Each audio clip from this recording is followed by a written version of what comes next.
but you feel it. You felt it your entire life. That there's something wrong with the world. You don't know what it is, but it's there.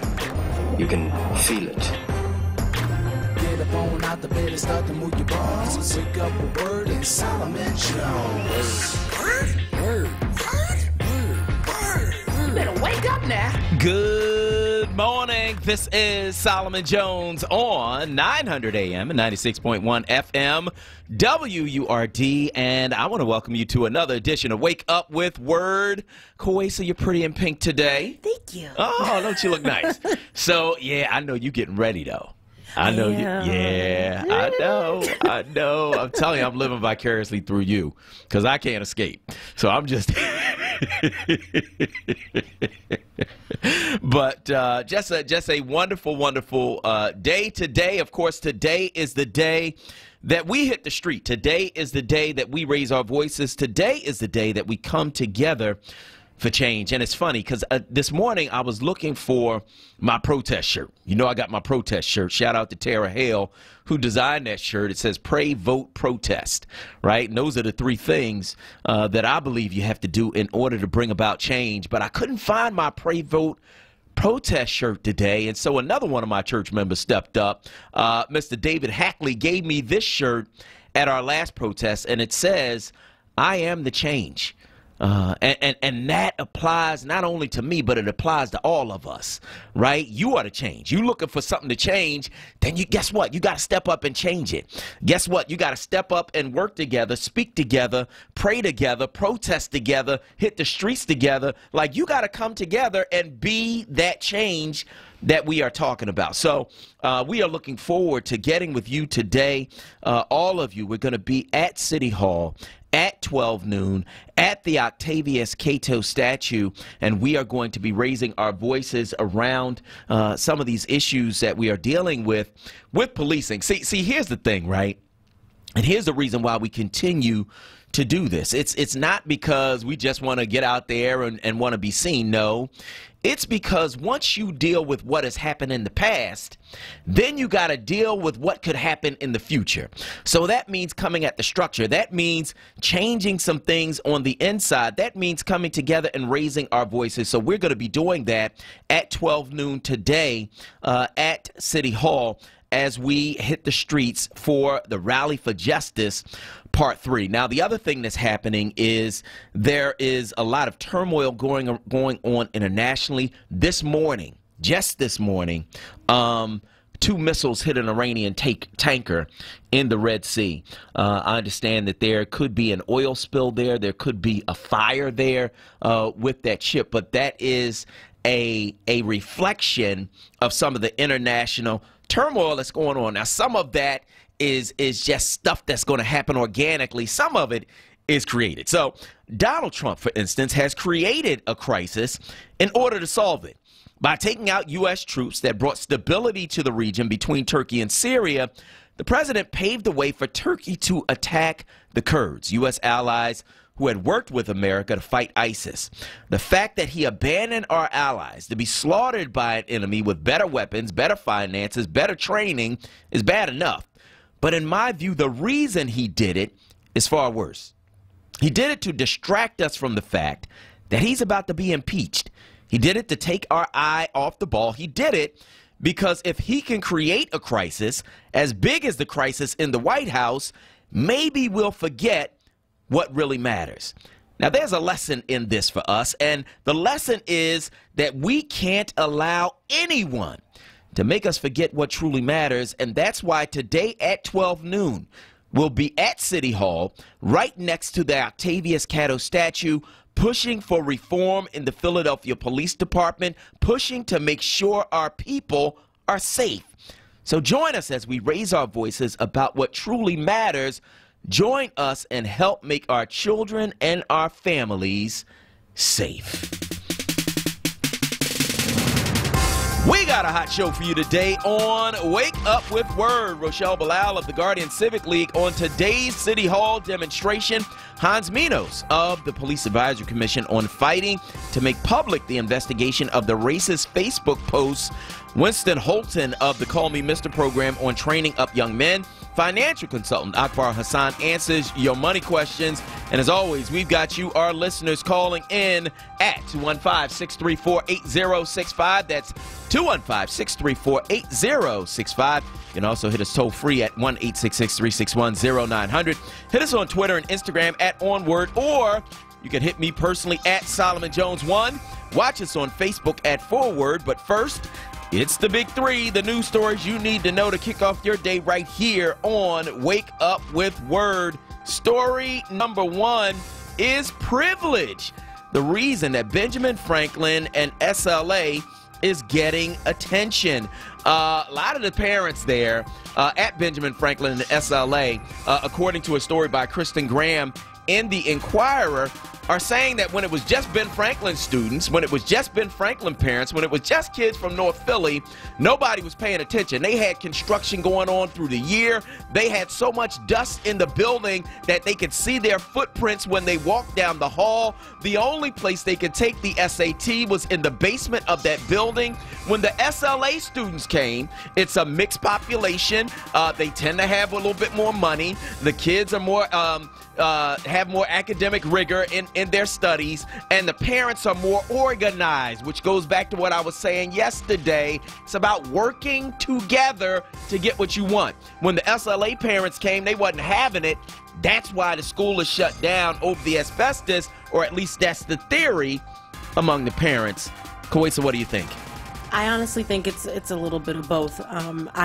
Because of the fact that they weren't trying to do anything to help those kids, ahead of time. And so when you brought in the SLA kids, that's when there was more work and more attention being focused on what was happening in the schools with asbestos. And so I do wholeheartely believe that they were trying to not really care about those kids until the new kids came in. Well, here's the thing, right? And we interviewed the school superintendent, and the thing that stuck out to me about that interview is that there are 175 schools in the district that have asbestos. That's number one. The second thing that stood out to me about that interview is that it would take $50 million in order to clean out all of the asbestos in the schools. $50 million. They giving away between $62 and $70 million that's supposed to go to the school district, giving it to developers through the tax abatement every single year. So now you tell me you don't care about them kids. See, here's the thing, right? And we're going to be tackling that too, because I have been so angry about that tax abatement for so long, because I know that is money that is mandated to go to the schools. So when I go to a school and I see a broken door pane, when I go to a school and see that it's dirty, when I go to a school and see that they don't have equipment, they don't have a librarian, I think about that $62 to $70 million that they give away every year to gentrify the very communities that these kids come from. It is a shame before the Lord that this is happening, and we just standing here and letting this happen. It does not make sense. So if they cared about all of these kids in all of these schools, they get rid of the tax abatement, Kawesa, because that's the money you need in order to clean out the asbestos. Story number two. The white Floridian who gunned down an unarmed father of three over a parking dispute has been sentenced to 20 years in prison. Michael Draca got the book thrown at him in the 2018 death of Marquise McLaughlin, wherein the sentencing judge blasted the 49-year-old, calling him a self-appointed handicapped parking space monitor. It has been a long time coming for justice in this case. Initially, the sheriff didn't even charge Draca in McLaughlin's death, citing Florida's controversial Stand Your Ground statute. Even Draca's history of brandishing his .40 caliber Glock at others was something the sheriff called irrelevant at that time. After an outcry from civil rights and activist organizations such as the NAACP, Dream Defenders, Black Lives Matter, and the National Action Network, and an investigation, he was finally charged, and now he is going to get what you're supposed to get for murder, 20 years. Yeah, I mean, if it could have been more, then it should have been more. One of the things that's very interesting is that the lawyer for the McLaughlin family said that a 2013 study says that when a white person kills a black person and asserts the stand your ground, they are 281% more likely to walk away without any type of consequence, sometimes without even going to trial. 281%. That's crazy. If you're white. That's crazy. So yeah, throw the book at him. That's Put right. him under the jail. Yeah. 20 years. How much did Amber Geiger get? 5, Yeah. 10. I mean 10, Yeah. but she's gonna get out in 5. Yeah. She got 10 years. Walked in the man's apartment and shot, and then tried to assert stand your ground. Tried to assert the castle doctrine. Tried to act like she was in her house. I mean, it's funny because I'm laughing to keep from just really being angry about it, because how dare you? How dare you even part your lips to say, oh, I was standing my ground. You're not in your house. You walked in the man's house and shot him dead. What are you talking about? But they say that stuff with a straight face because they're allowed to get away with it. Story number 3. I want to tell you a story, because this is why we are protesting today. When I was about 14 years old, I saw 2 white police officers beat a black man at the corner of 25th and Oxford in North Philly. They threw him against a police car and hit him with their nightsticks until the car's white hood was smeared with that man's blood. And I can remember that man screaming over and over again, "Get his badge number! Get his badge number!" But even though there was a crowd gathered around him, I didn't see anybody write anything down. I didn't see anybody try to intervene. I didn't see anybody do anything but watch, because that's how it was back then. Police could come into communities like mine and abuse us without fear of consequence, because black people were powerless to do anything about it. Well, those days are gone, because we've learned how to stand together, how to fight together, how to work together to make sure they can no longer abuse our people. We've learned that it takes more than one voice, more than one day, more than one man to make long-lasting change. It takes all of us. And that's why we'll be at City Hall today at noon at the Octavius Catto statue, pushing to make sure that our sons and our fathers and our uncles and our mothers and our friends and our people will never again be left to cry out under the weight of abuse. We want police to be held accountable, and not just for what's happened in the past.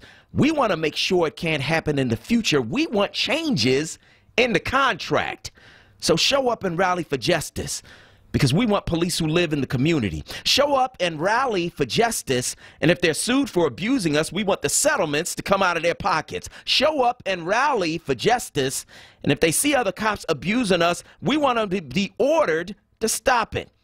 Show up and rally for justice, because only when we come at the structure can we stop the abuse before it starts. Only when we come at the structure can we stand against those who would harm us. Only when we come at the structure can we make sure the wrongs do not stand.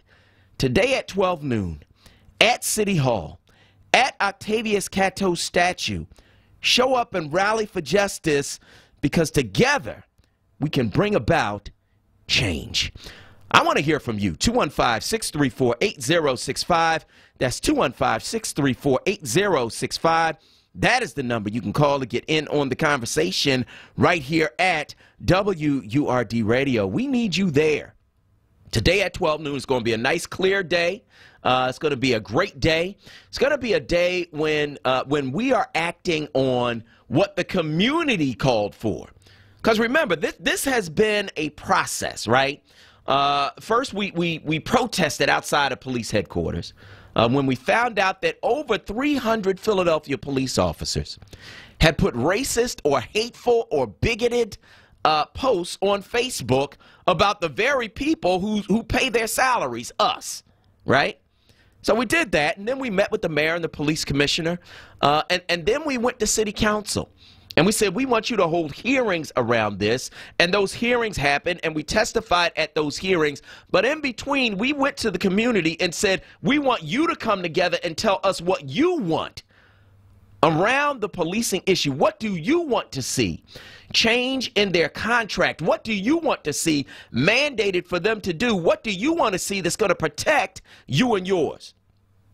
You gave us several things, and among them were 3 demands. One of those demands was that if they get sued for doing something on the job to us, then some of that money needs to come out of their pocket. The other demand that you made was that, you know what, if they're going to be patrolling our community, then they need to be living in the city of Philadelphia. They need to have some skin in the game. It needs to be their community, not a community that they're coming into like an occupying army. And then the other demand you made was this: if they abuse our people, then they should be looked at as accomplices to a crime, and they should be held accountable too. If they just stand there and let it happen and do not intervene, then they are just accountable as the person who did the abuse. Those are the 3 things you told us you wanted. And so when we went to city council and said, we want these hearings, and they held those hearings, we testified at those hearings, and we said, these are the people's demands. And if these demands are not met, we don't want city council to pass the police department's budget. Because here's the bottom line. This is not just about protest. This is not just about us screaming and hollering. This is not just about us making complaints. This is about our lives. Our lives are at stake, man. We're the ones that get shot in the back. We're the ones that get shot unarmed. We're the ones who get tased when we shouldn't be. We're the ones who get abused in our very own communities, man. And so this is about our lives. And so it is not only about protesting. It is not only about voting. It is not only about praying. It is about having tangible demands that we want to have met, and about going to those who represent us to make sure that they represent us. That's what this is about. And so today we are amplifying those demands. Today we are raising our voices together. Today, we are going to move toward change. I want to hear from you. 215-634-8065. That's 215-634-8065. That is the number you can call to get in on the conversation right here at WURD Radio. So there are, of course, several things going on today. Among them, Kristen Graham puts out an explosive story saying, wait a minute, nobody cared about what was going on at Ben Franklin and that building before the students from Science Leadership Academy, which is a magnet school, got there with some white parents, with some privilege, with some wealth, with some money, with some organization. And part of what happens with parents who have more money is that those parents have more time, right? And so it's not that the poor black parent doesn't necessarily want to show up. Some don't. Some don't. But there are some who would if they weren't working 3 jobs. There are some who would if you didn't have the meetings during the workday. There are some who would if you didn't structurally set it up so that they cannot possibly get there, right? And that's what I've seen in being a parent in some magnet schools and some private schools and some public schools, right? That's what I've seen. The difference is the level of organization and the amount of time that richer parents have. I want to hear from you about the Ben Franklin SLA issue, and we talked with District Superintendent William Haidt just a couple days ago about this issue, and 2 things jumped out at me in that conversation. One is that it's not just Ben Franklin and SLA with asbestos. It's 175 school buildings in this city that have asbestos, right? And so this is not just a 1 building thing, but the other thing that jumped out at me was this. It would take about $50 million to get all the asbestos out of all the schools. So you know, if it was an issue that mattered that much, then guess what? Our city leaders would say, for 1 year, we're not going to do this tax abatement. Until we figure out what we're going to do with it going forward, we're going to take this money from this tax abatement, right? And we are going to put it into the schools so that we can get rid of the asbestos once and for all. If y'all really cared about the students, so I don't want to see nobody grandstanding about, oh, it's asbestos and now we acting. No. You have that tax abatement in place, you haven't taken it away, and it's $70 million a year, between $62 and $70 million a year that's coming out directly out of the schools. You can take 1 year of that money and get rid of the asbestos now. So don't give me you care, right? That's nonsense. But I want to also hear from you about the protest that's going to be taking place today. I need you there as we raise our voices and go at the structure of the contract that allows police to engage in activity that is up to and including criminal activity and get away with it. We're not standing for that anymore. 215-634-8065. We're going to go to break. On the other side, Randy from Philly, Tyrone from Eastwick, I see you. If you want to get in, it's 215-634-8065. I'm Solomon Jones. We'll be right back.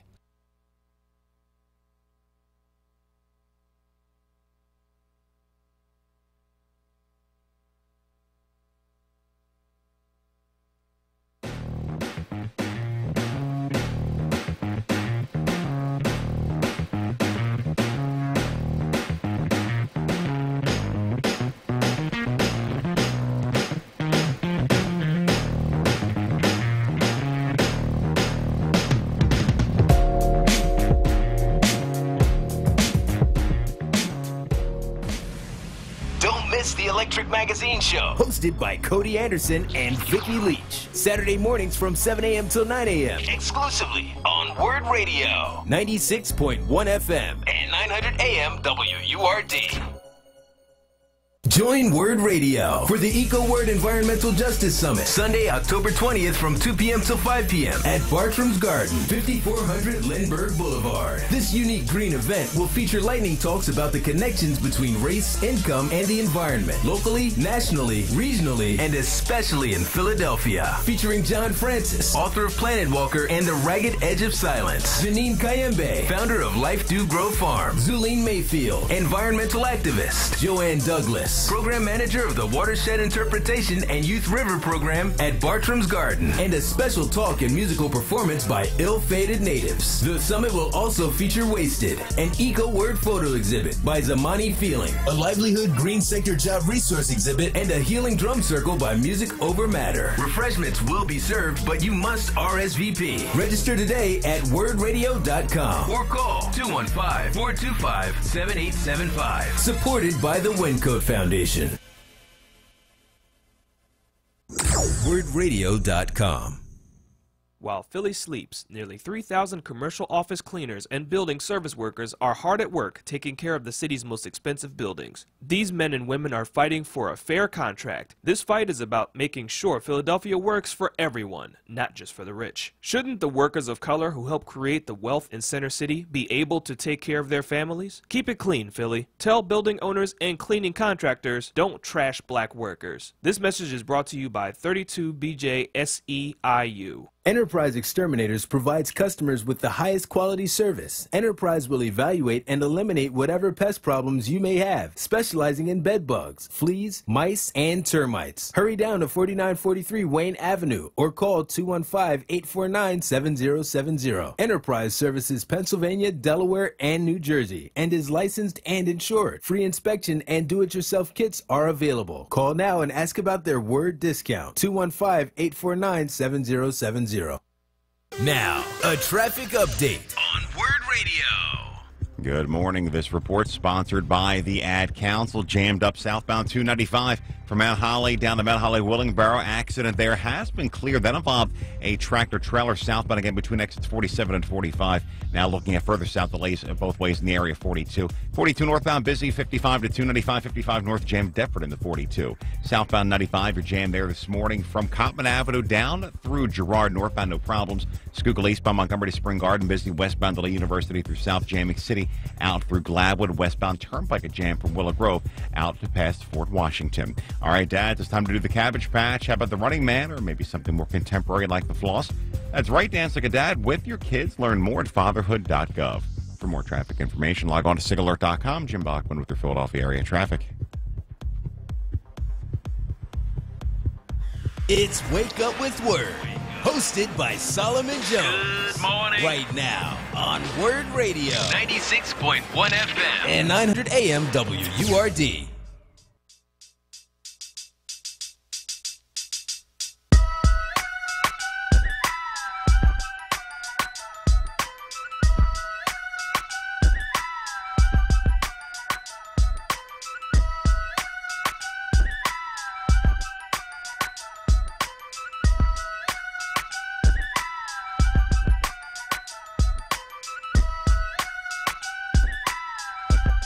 Good morning. This is Solomon Jones on 900 AM, 96.1 FM, WURD. We are counting down to 12 noon today when we will be gathering at City Hall to make sure that our communities are protected.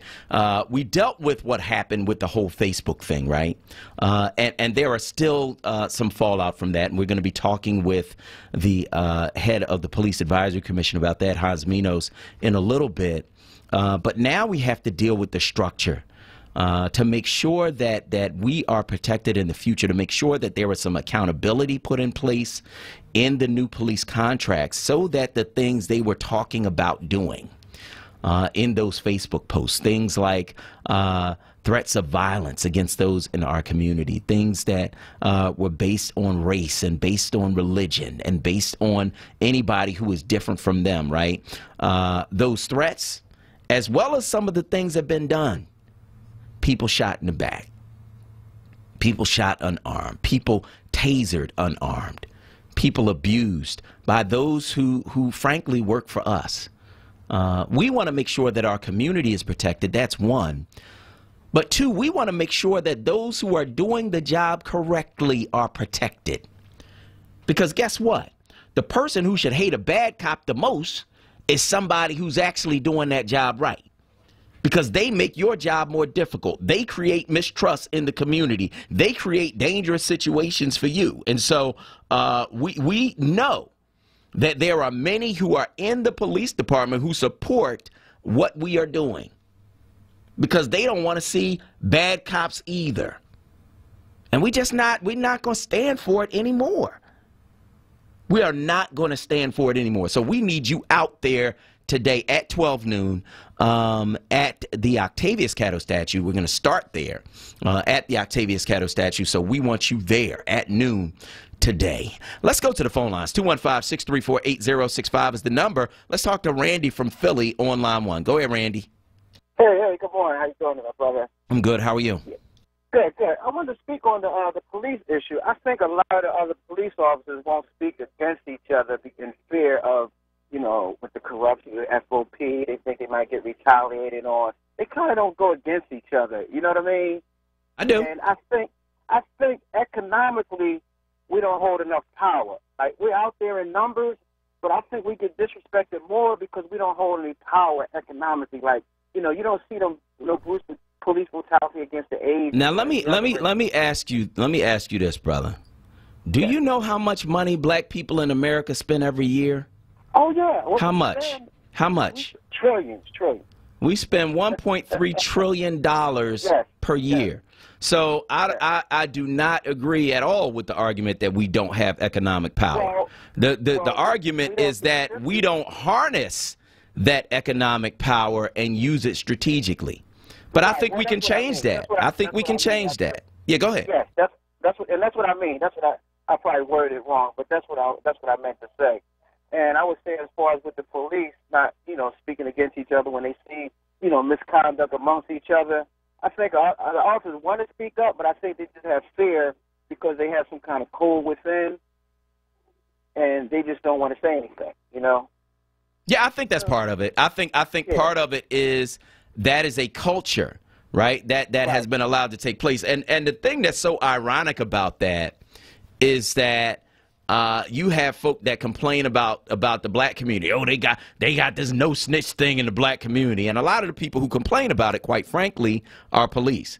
And I was like, nobody has a stronger no snitch culture than police, because you know their lives are at stake. So if they have said something or done something that's offended their fellow officers, and they are at a scene with a man with a gun and they need backup, and backup is slow, then it could cost them their lives. So I understand it, but that culture has to change.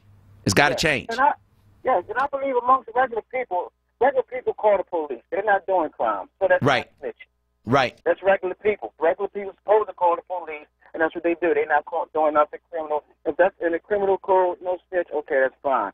But when you kill little rah-rah or something like that down the street, nobody say something, somebody got to do something. It has to stop. It's getting worse. We're going backwards. Yeah, I hear you, Randy. I hear you, and I want to thank you so much for your call this morning on WURD.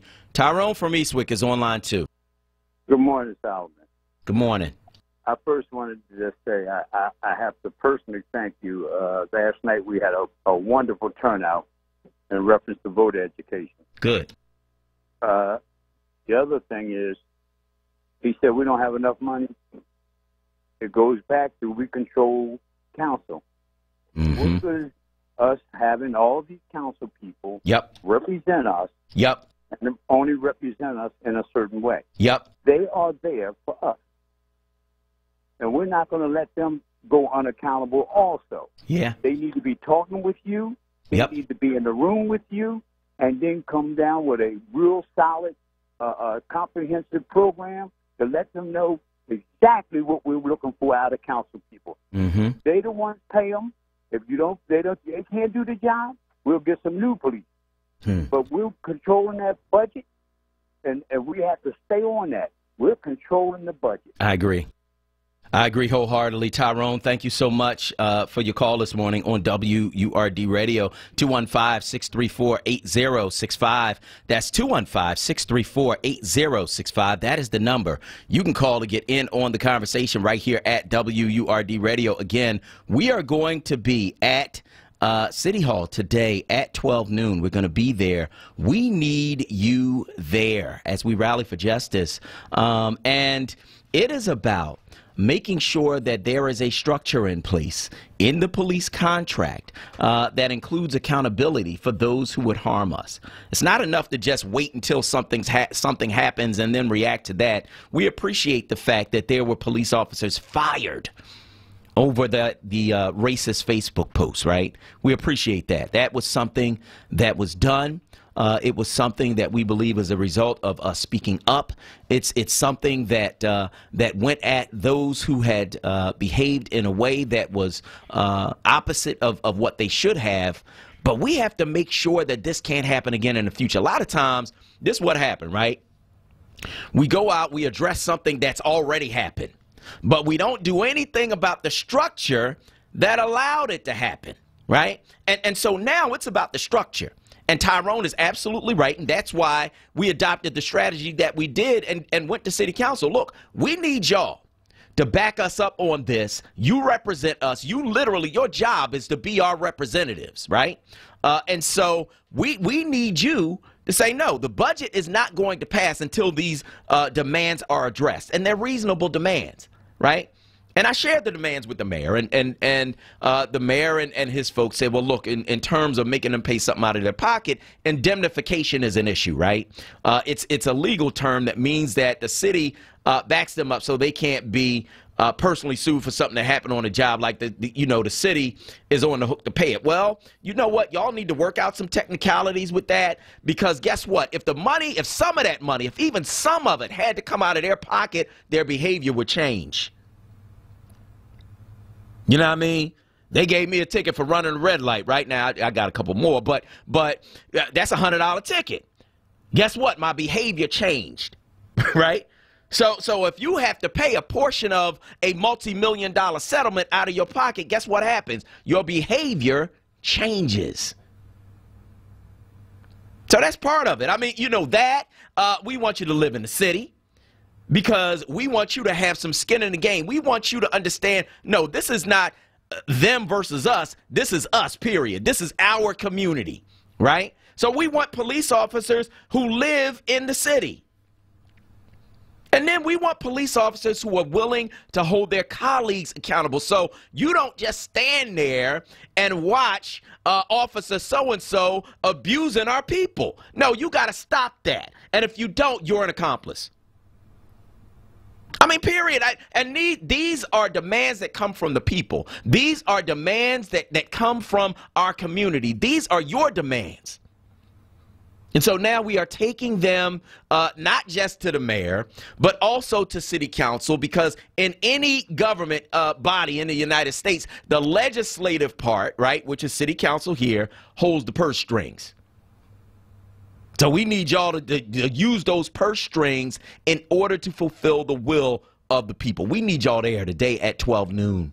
At City Hall, at the Octavius Catto statue, to make sure that this kind of thing, these kinds of abuses, do not happen again. 215-634-8065. That's 215-634-8065. That is the number you can call to get in on the conversation. Frank from West Philly is on line one. Go ahead, Frank. Solomon, good morning. Morning. Now, you are on the right track. Okay, you're definitely on the right track. Mm-hmm. But when you get these abusive police officers in the community kind of know. Believe me, the community knows who a lot of these police officers are. Mm-hmm. Okay, and with the community, and in addition to what you're saying, the community, the individuals. They have to get the badge number, and we have to write. Can't call, because half the time the police, we never got that call. Mm-hmm. File a complaint. Put it in, and the police have to put it in their jacket. Okay, they have to put it in their jacket. And when lawyers like myself, when there's police abuse, we can subpoena that jacket. Find out how many complaints that particular police officer has had against him, okay? Because it may be one, maybe two, maybe three, because a lot of them, like as you said, they don't get prosecuted at that level, and they don't get disciplined at that level, but it goes in their jacket. It's a must. And when we get that jacket, we can see that this particular individual has 4 or 5 complaints against them. And guess what? I've always said, when you hit somebody in the pocket economically, things change. Mm-hmm. Okay? So the community, don't think that it's a waste of time filing a complaint. File that complaint. Mm-hmm. It goes in their jacket, the lawyers gets it, and guess what? We use it in court. Yeah. Yeah, I hear you. That makes sense. And I want to thank you so much for your call this morning on WURD Radio. 215-634-8065. That's 215-634-8065. That is the number you can call to get in on the conversation right here at WURD. Let us know where you are on any of these things we are talking about this morning. Also talking about, of course, the Ben Franklin SLA debacle. There's a story in this morning's Inquirer from Kristen Graham that says, look, the whole asbestos thing in Ben Franklin and SLA, well, they complained about it, but nothing was done until the kids from SLA, Science Leadership Academy, a magnet school with more privileged kids, showed up, right? So I want to know what you think about that as well. 215-634-8065. That's 215-634-8065. Kawesa, what are they saying on Facebook?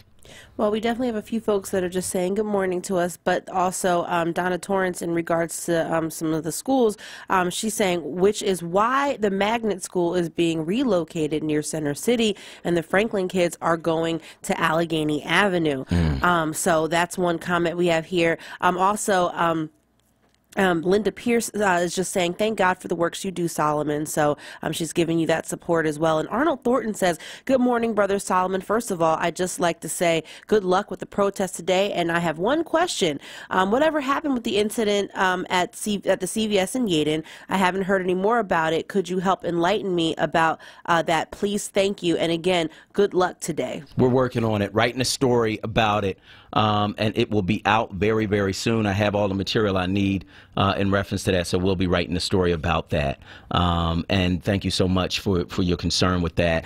215-634-8065. That's 215-634-8065. That is the number you can call to get in on the conversation right here at WURD Radio. Let us know where you are on any of these things we are talking about on this morning's show. 215-634-8065 is the number that you can call to get in on the conversation right here at WURD Radio. We're going to go to break, and on the other side of this break, we're going to continue the show. And again, 12 noon, that's where we need you to show up and show out. We're going to be at City Hall. We're going to be at the Octavius Catto statue. That's where we're going to start. We need you there as we speak up and speak out this afternoon at City Hall. I'm Solomon Jones. We'll be right back.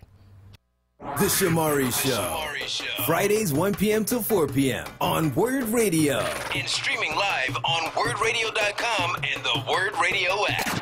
The Delaware Art Museum is pleased to present Posing Beauty in African American Culture. Opening October 19th, this exhibition examines the contested ways in which African and African American beauty have been represented in historical and contemporary contexts through a diverse range of media from the 1980s to the present, including photography, film, video, fashion, and advertising. Posing Beauty is on view October 19th through January 26, 2020. Learn more at delart.org. Be heard. Want another way to join the conversation? Follow us on social media using the hashtag onWURD. Be heard. Stay connected to Word Radio. Independent Black Media. Word Show on the go. Tell us where you'd like to see the rapping professor, Dr. Aaron Smith, bring the Word Show on the Go team next. Visit wordradio.com. Click the Word Show on the Go banner and let us know about your community event, big news in your community, or an issue you'd like to see addressed. You can also catch up on the latest episode of Word Show on the Go or binge watch previous episodes. It's Word Show on the Go with the rapping professor, Dr. Aaron Smith, exclusively on wordradio.com. Word Show on the Go is funded in part by the Facebook Journalism Project Community Network. Now, a traffic update on Word Radio. Good morning. This report sponsored by Mattress Warehouse, Philadelphia. We have delays, just busy out there at 295 this morning southbound near jam from 541 Mount Holly down to Mount Holly Willingboro. It's all jam up from an earlier accident that was out there involving a tractor trailer. Now it's the cleanup from that crash. Now 295 also real busy both ways at 42 northbound. You're jammed there this morning as you make way 55 to 295, 55 north jam Deptford in the 42. Southbound 95 jam Cottman down through Girard Schuylkill Expressway. Both ways getting heavy east and westbound. Southbound Bluebird busy Norristown through the Schuylkill. Again, Route 1 Amelia Swafford. Northbound is McDade up to Route 1 Boulevard. Route 1 southbound Broad down the Fox heavy.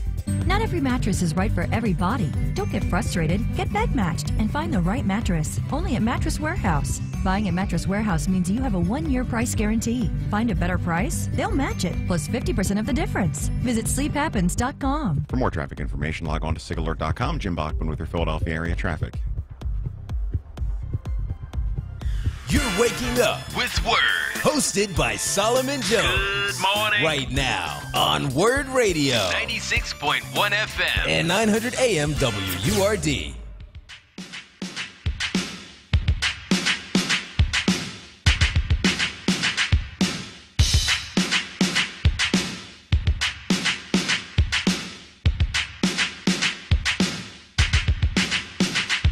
Good morning. This is Solomon Jones on 900 AM and 96.1 FM WURD.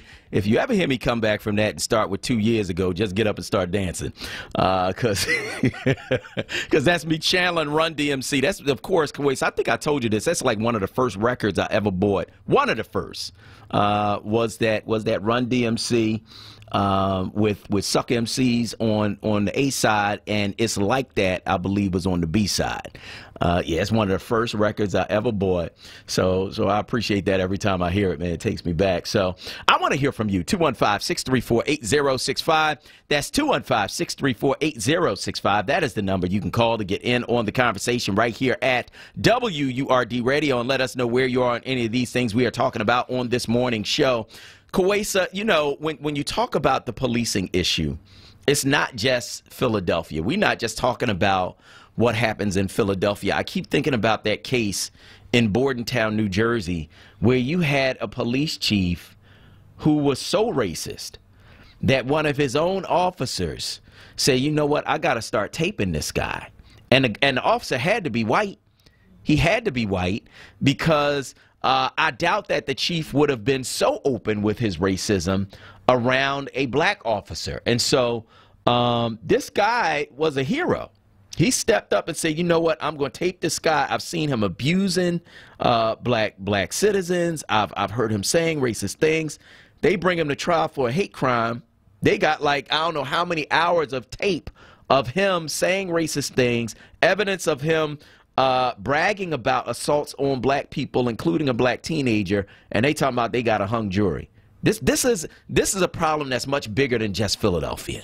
You know, you're absolutely right. And, you know, really shout out and kudos to the officer who turned, you know, that cop in. You're the real MVP. You really are. Yep. And we need people like that police officer, white allies who are, you know, sitting there and like, yo, this is not right. This is not yep. sitting well with yep. me, you know, because, you know, we're not always privy to the stuff that's going on because folks will smile on your face. That's right. You know, they really will. And right. you're thinking like, oh, you're not racist. You're nice. Oh, that's just Jim from across. Well, he's cool, you know. And you know, at the end of the day, you know, you don't always know how people are. And so, you know, that's why it's so important to make sure that you are supporting this rally because, you know, for me, since I'm in New Jersey, and I'm in South Jersey, 20 minutes, not even 20 minutes away, literally 15 minutes away from Philadelphia. And so when we see things like this and it's, you know, making national news, national headlines, I really hope that that trend, it picks up and it moves to all of the surrounding areas that are outside of Philadelphia so that people understand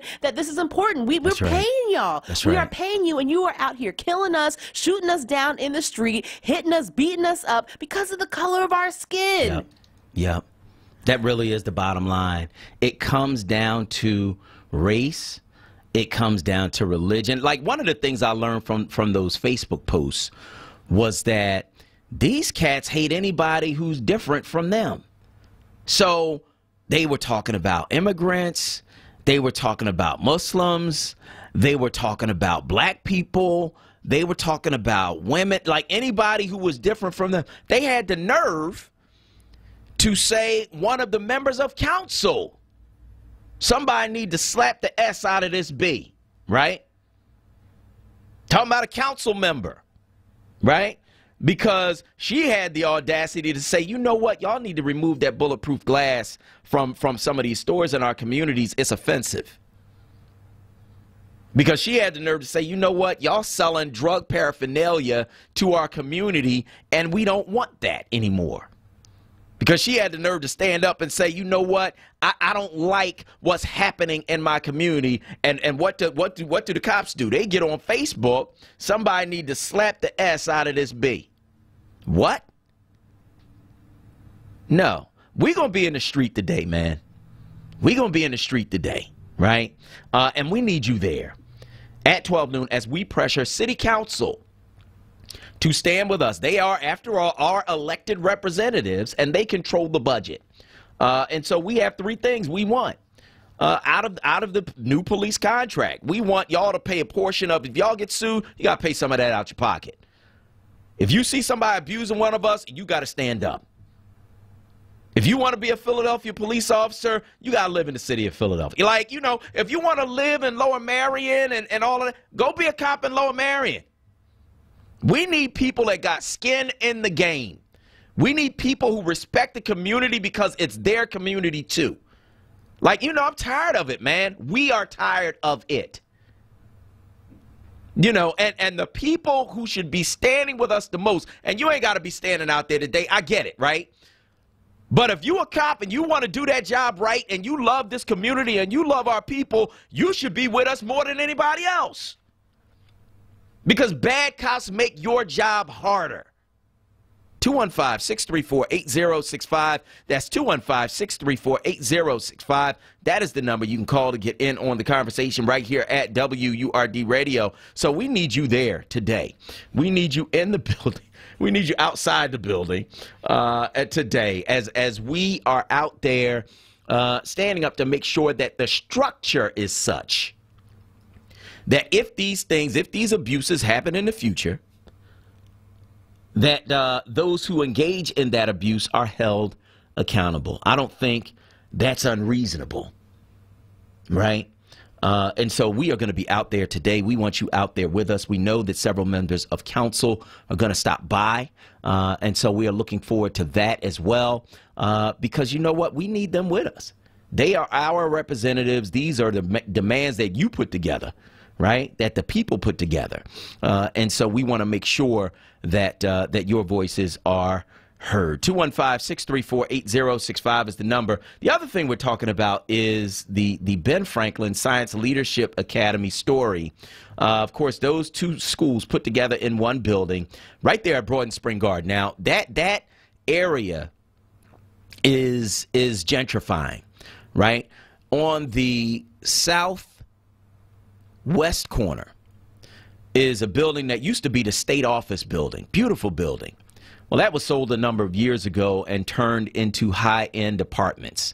And now they have put several stores on that corner as well. On the northeast corner, there's a building that has a beautiful mural on the side of that building. That used to be a school building. Well, that has now been refurbished into high-end apartments, right? Now, we'll see what happens with the southeast corner, but Ben Franklin is on the northwest corner. So that property is worth a whole lot of money. They just spent $37 million in that building, preparing it to put these two schools together. And then on the back end, they discovered, well, wait, there's asbestos in the building. And so nothing was really done when the Ben Franklin people were raising their voices about it. But when the Science Leadership Academy kids came, their parents came with their money, with their influence, with their time, and something was done. And so the thing that I have learned out of all of this that keeps sticking in my head is that if, in fact, we were not giving the money away that's supposed to be going to our schools to gentrifiers, right, we could fix all of our schools over a period of 5 years.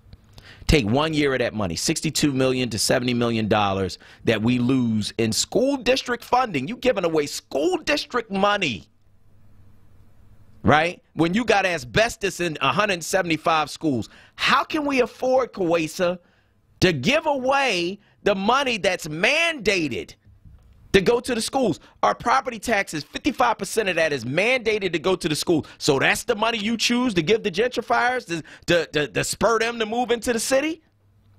See, this is the kind of stuff I'm talking about, man.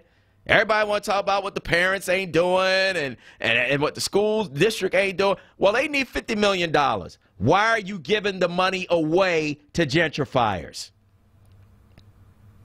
I mean, all you can do, Kawesa, is shake your head because it's crazy. How they giving that money away when we need it for the schools?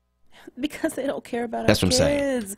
That's what it is. I mean, that's how I see it, because money talks. It really does. And so if you're following that trail and you see the fact that you have all these kids in the school system who are predominantly kids of color. That's right. And they're not trying to do the best that they can to make sure that their education system is up to par. It speaks volumes, and it tells me that the city of Philadelphia does not care about our kids. Yeah, yeah, we got to do better. And so, you know, I've heard, you know, and appreciate our elected officials talking about, well, maybe we need to change the tax abatement. You think? No, we need to change it now, man. We got so much construction going on in the city of Philadelphia that that it is ridiculous, right? I mean, you can't drive down the street without going over one of those holes that are cut out for the water pipes and tearing up your car. And so there is a lot of construction going on in the city of Philadelphia. The property values are skyrocketing in many of our communities. You mean to tell me you still need to give away money in order to have people build in the city of Philadelphia? No, you don't. That's nonsense. It's not true. So, you know, the kids are literally in school with asbestos in 175 of our school buildings. And we got money to give away to gentrifiers? I don't think so. I need y'all there, man. I need y'all there today at 12 noon. We're talking about policing today, but this is an issue that I think we need to talk about. Yeah, you could talk about money and privilege and all of that, and that's the reason they don't. No, it's 175 schools with asbestos in them. How do we have money that's supposed to go to the schools to give away? How does that work? Maybe you can tell me. 215-634-8065. That's 215-634-8065. That is the number you can call to get in on the conversation. I'm going to go to the phone lines and talk to Miss Margaret from Southwest on line 1. Good morning. Good morning, Mr. Solomon. How you doing? In spirit and mind, I'm going to see what I can do to be there with you. Amen. In 80, I had to go up against the school principal. I had 3 foster children in school, and this white principal was cussing and carrying on. We black people can't come here, this, that, and all. Like, who is this man? I said, that's the principal. I looked in the office. I said, y'all gonna let this man talk like this here? Solomon, I got angry. I said, he got to go. He got to go. And when I got up there, I said, I'll stop the 57 bus, the 7 bus, the 33 bus. I'll lock down everything. That man got to go. Put me up with a school board staff, came in, and we talked about it.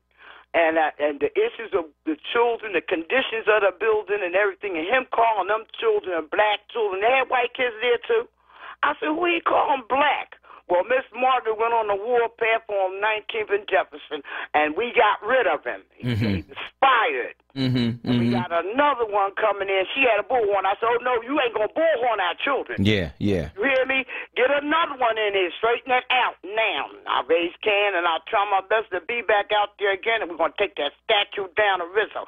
And we're going to stand up and hold up and acknowledge the statue that have given us courage to run this city. God bless. All right. I want to thank you so much, Ms. Margaret, for your call this morning on WURD. Very quickly, let's get Gary from Southwest on line 2. Go ahead, Gary.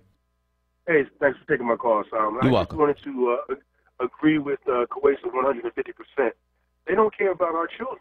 That's the basic reason they can give away that 55% of real estate taxes to tax abatement. And I think it's very important for every person in the city, black person in particular, to be registered to vote and start making some changes in this city, because really we've been betrayed on so many levels, you know. So I would encourage everyone to get out and vote, even contact their council people. Gary, we going to see you today? We're going to see you today? Today, I'm going to try to get there. So All right. I have an appointment I have to make, but I'm going to try to make it there. All right. Well, we appreciate it, man. And thank you. Thank you so much for your call this morning on WURD. We are going to go to break, and on the other side, we're going to talk with one of the members of the Rally for Justice Coalition, Rochelle Bilal. She is the president of the Guardian Civic League. But I want to remind you to join WURD Radio on October 20th from 2 to 5 p.m. at Bartram's Garden for an interactive conversation about environmental racism, how it impacts our daily lives, and what we as a community can do about it. Presenters include John Francis, Janine Kayumbe, Zuline Mayfield, Joanne Douglas, and ill-fated natives. It's not just talk. You can also find out about job opportunities and resources as part of our livelihood job and resource fair. Many companies are going to be there. That's right. That's next Sunday, October 20th from 2 to 5 at Bartram's Garden. Learn how our community is uniquely impacted by climate change. If you want more information, you can RSVP today at WURDradio.com or call 215-425-7875. It's all supported by the Wincoat Foundation and Broken Philly, a project of Resolve Philadelphia. I'm Solomon Jones. On the other side, we're going to talk about today's protest with Rochelle Bilal from the Guardian Civic League. I'm Solomon Jones. We'll be right back. Brothers and sisters, Don't miss The Source weekdays 10 a.m. to 1 p.m. on Word Radio. WordRadio.com and the Word Radio app. Wincoat Wellness is changing the way the world ages by redefining home care. Wincoat Wellness makes it possible to achieve independent living through companion care. If you or someone you know has a loved one who is in need of home care services, the enrollment process is seamless. Give them a call at 215-277-5914 to begin enrollment with their dedicated team or home care associates, and before you know it, you'll be receiving care. Call now, 215-277-5914. Want the latest in Word swag? Check out the shop tab on WordRadio.com. Hoodies, tees, and more in a variety of colors. The shop tab on WordRadio.com. Show the world that you're all about black. Talk Media. Join me, Solomon Jones, and the Rally for Justice Coalition for our next demonstration. We're going to be at City Hall in the courtyard October 11th at 12 noon, pushing 3 demands on the police contract and pushing for City Council to work with us to get it done. No budget gets approved until we get our demands. We need you October 11th with the Rally for Justice Coalition. For more information, go to WURDradio.com. Let's rally for justice and let's make a difference together. Now, a traffic update on Word Radio. Good morning. This report sponsored by Mattress Warehouse, Philadelphia. We have delays, just busy out there at 295 this morning, southbound near jam from 541 Mount Holly down to Mount Holly, Willingboro. It's all jam up from an earlier accident that was out there involving a tractor trailer. Now it's the cleanup from that crash. Now 295 also real busy both ways at 42 northbound. You're jammed there this morning as you make way 55 to 295, 55 north jam Deptford in the 42. Southbound 95 jam Cottman down through Girard, Schuylkill Expressway. Both ways getting heavy east and westbound. Southbound Blue River busy Norristown through the Schuylkill. Again, Route 1 Amelia Swarthmore. Northbound is McDade up to Route 1 Boulevard. Route 1 southbound Broad down the Fox heavy. Not every mattress is right for every body. Don't get frustrated. Get bed matched and find the right mattress. Only at Mattress Warehouse. Buying at Mattress Warehouse means you have a 1-year price guarantee. Find a better price? They'll match it, plus 50% of the difference. Visit sleephappens.com. For more traffic information, log on to sigalert.com. Jim Bachman with your Philadelphia area traffic. Back by popular demand. It's Wake Up with Word, hosted by Solomon Jones. Right now on Word Radio. 96.1 FM. And 900 AM WURD.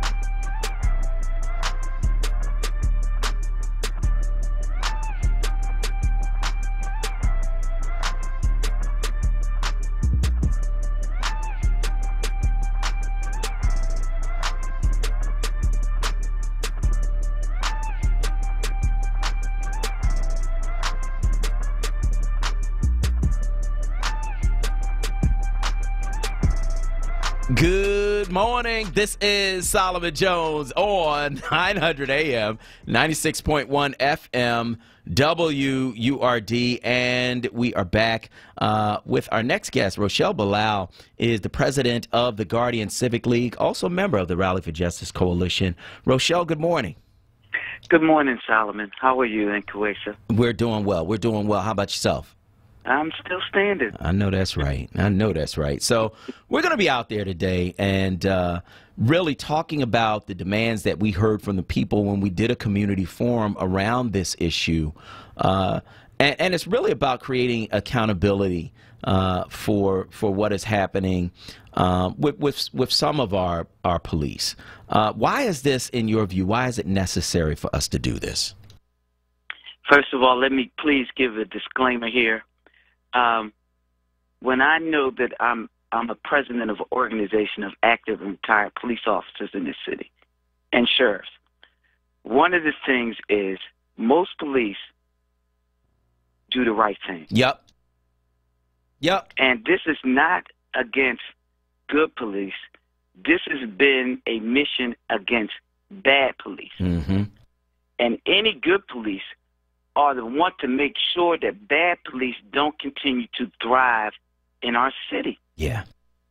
And so coming together with the Justice Coalition is making sure that we work together to stop these issues with bad police. The Facebook post that was revealed had been in the workings since 2010 when the Guardian Civic League shut down the Dome Lights that was posting on this Dome Lights website nasty and bigoted statements about people of color. And so now it comes full circle with them doing this and working in our community. So we are to be out front against bad police. Yep. And so there's some demands. And I've been talking about this for the past 12 years, is when you hit police in their pocket for their wrongdoing, that's a statement to the next one that think they want to do something wrong. That's right. That this is going to come out of your pocket. That some of this is going to come out of your pocket. So if you want to get out here and abuse people, abuse your authority as a police officer, and if you're sued, if the city is sued, some of this money need to hit your pocket. Yep. If you are not fired, some of this need to hit your pocket so you can remember what you did out here that was wrong to the people of the city who pay your salary to do the work in the city. So that's one of the things the coalition in all these meetings have came up with, that some of this need to come from out of the individual who committed the act pocket. The other things that in the meetings that we were talking about was also that police, if you see something, there's always been, if you see something, you need to say something, especially if it's against your colleague. But that caller was absolutely right, and I've been advocating that police are fearful of speaking out against their colleagues because of the snubness. And the snubness, to me, is retaliation. That if you speak out, that they will target you. Well, they've targeted me when I was active police officer, speaking out, shutting down Dome Lights. I was threatened. And the police called themselves protecting me, but neither here nor there, whatever that was. But they are. And then some of them are afraid because of the money that they make.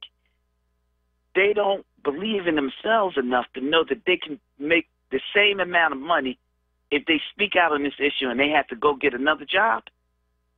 I say at some point you got to stand up for something.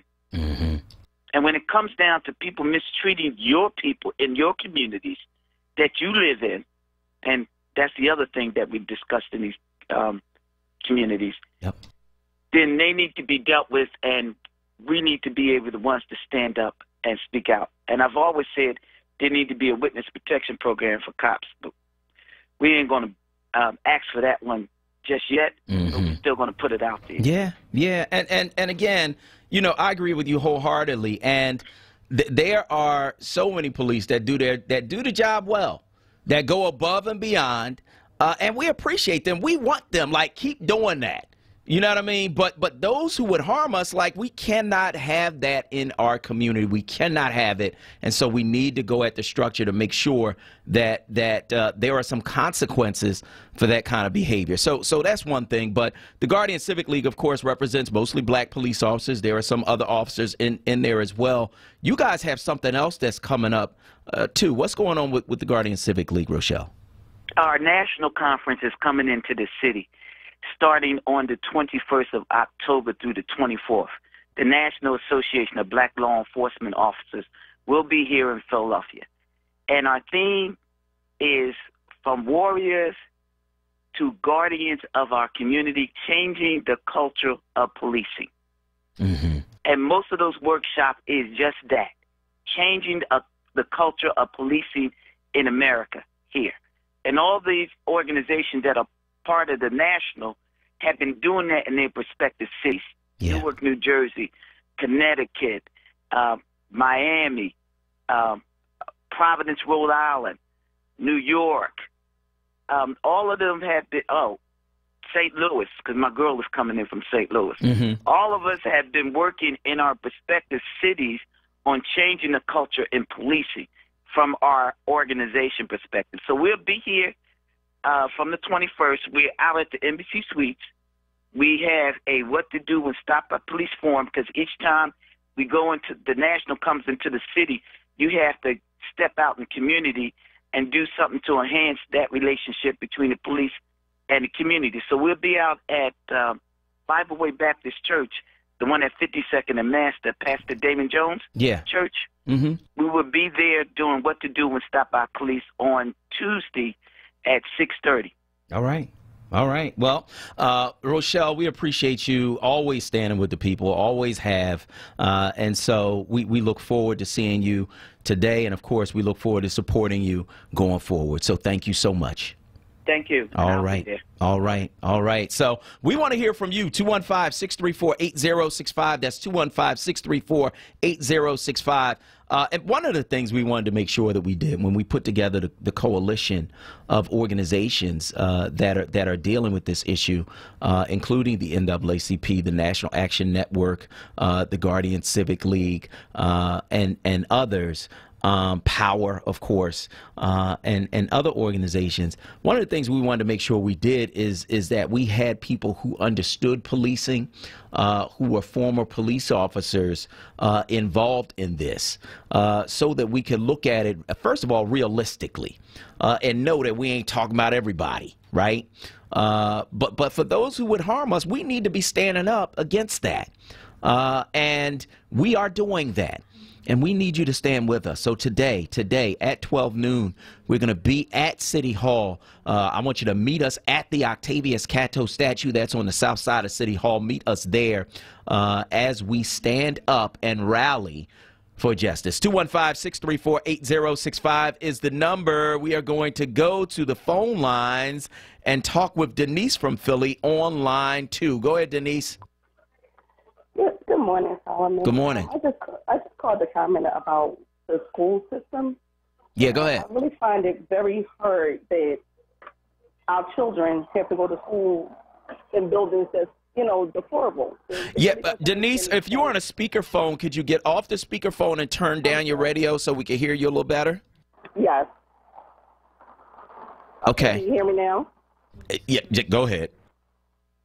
So, I have children that go there. I have nieces. I have grandchildren that go to the school district. Okay. And it's very hard for me as a parent, grandparent, aunt, cousin, whatever, to see how the children are struggling to learn. Yeah. You understand? It's crazy. And then when you go back to school, they send home this big list for the children to bring in. Now, I'm not responsible for every child at school. I don't mind helping. But why do I have to send in toilet paper, paper towels, hand sanitizer? My children have that. My grandchildren have that. Yeah. And it's not fair to us as parents to have to afford that bill. You're taking away from the schools, but you want us to help support the schools. Yep. That's confusing to me. Yep. That's crazy.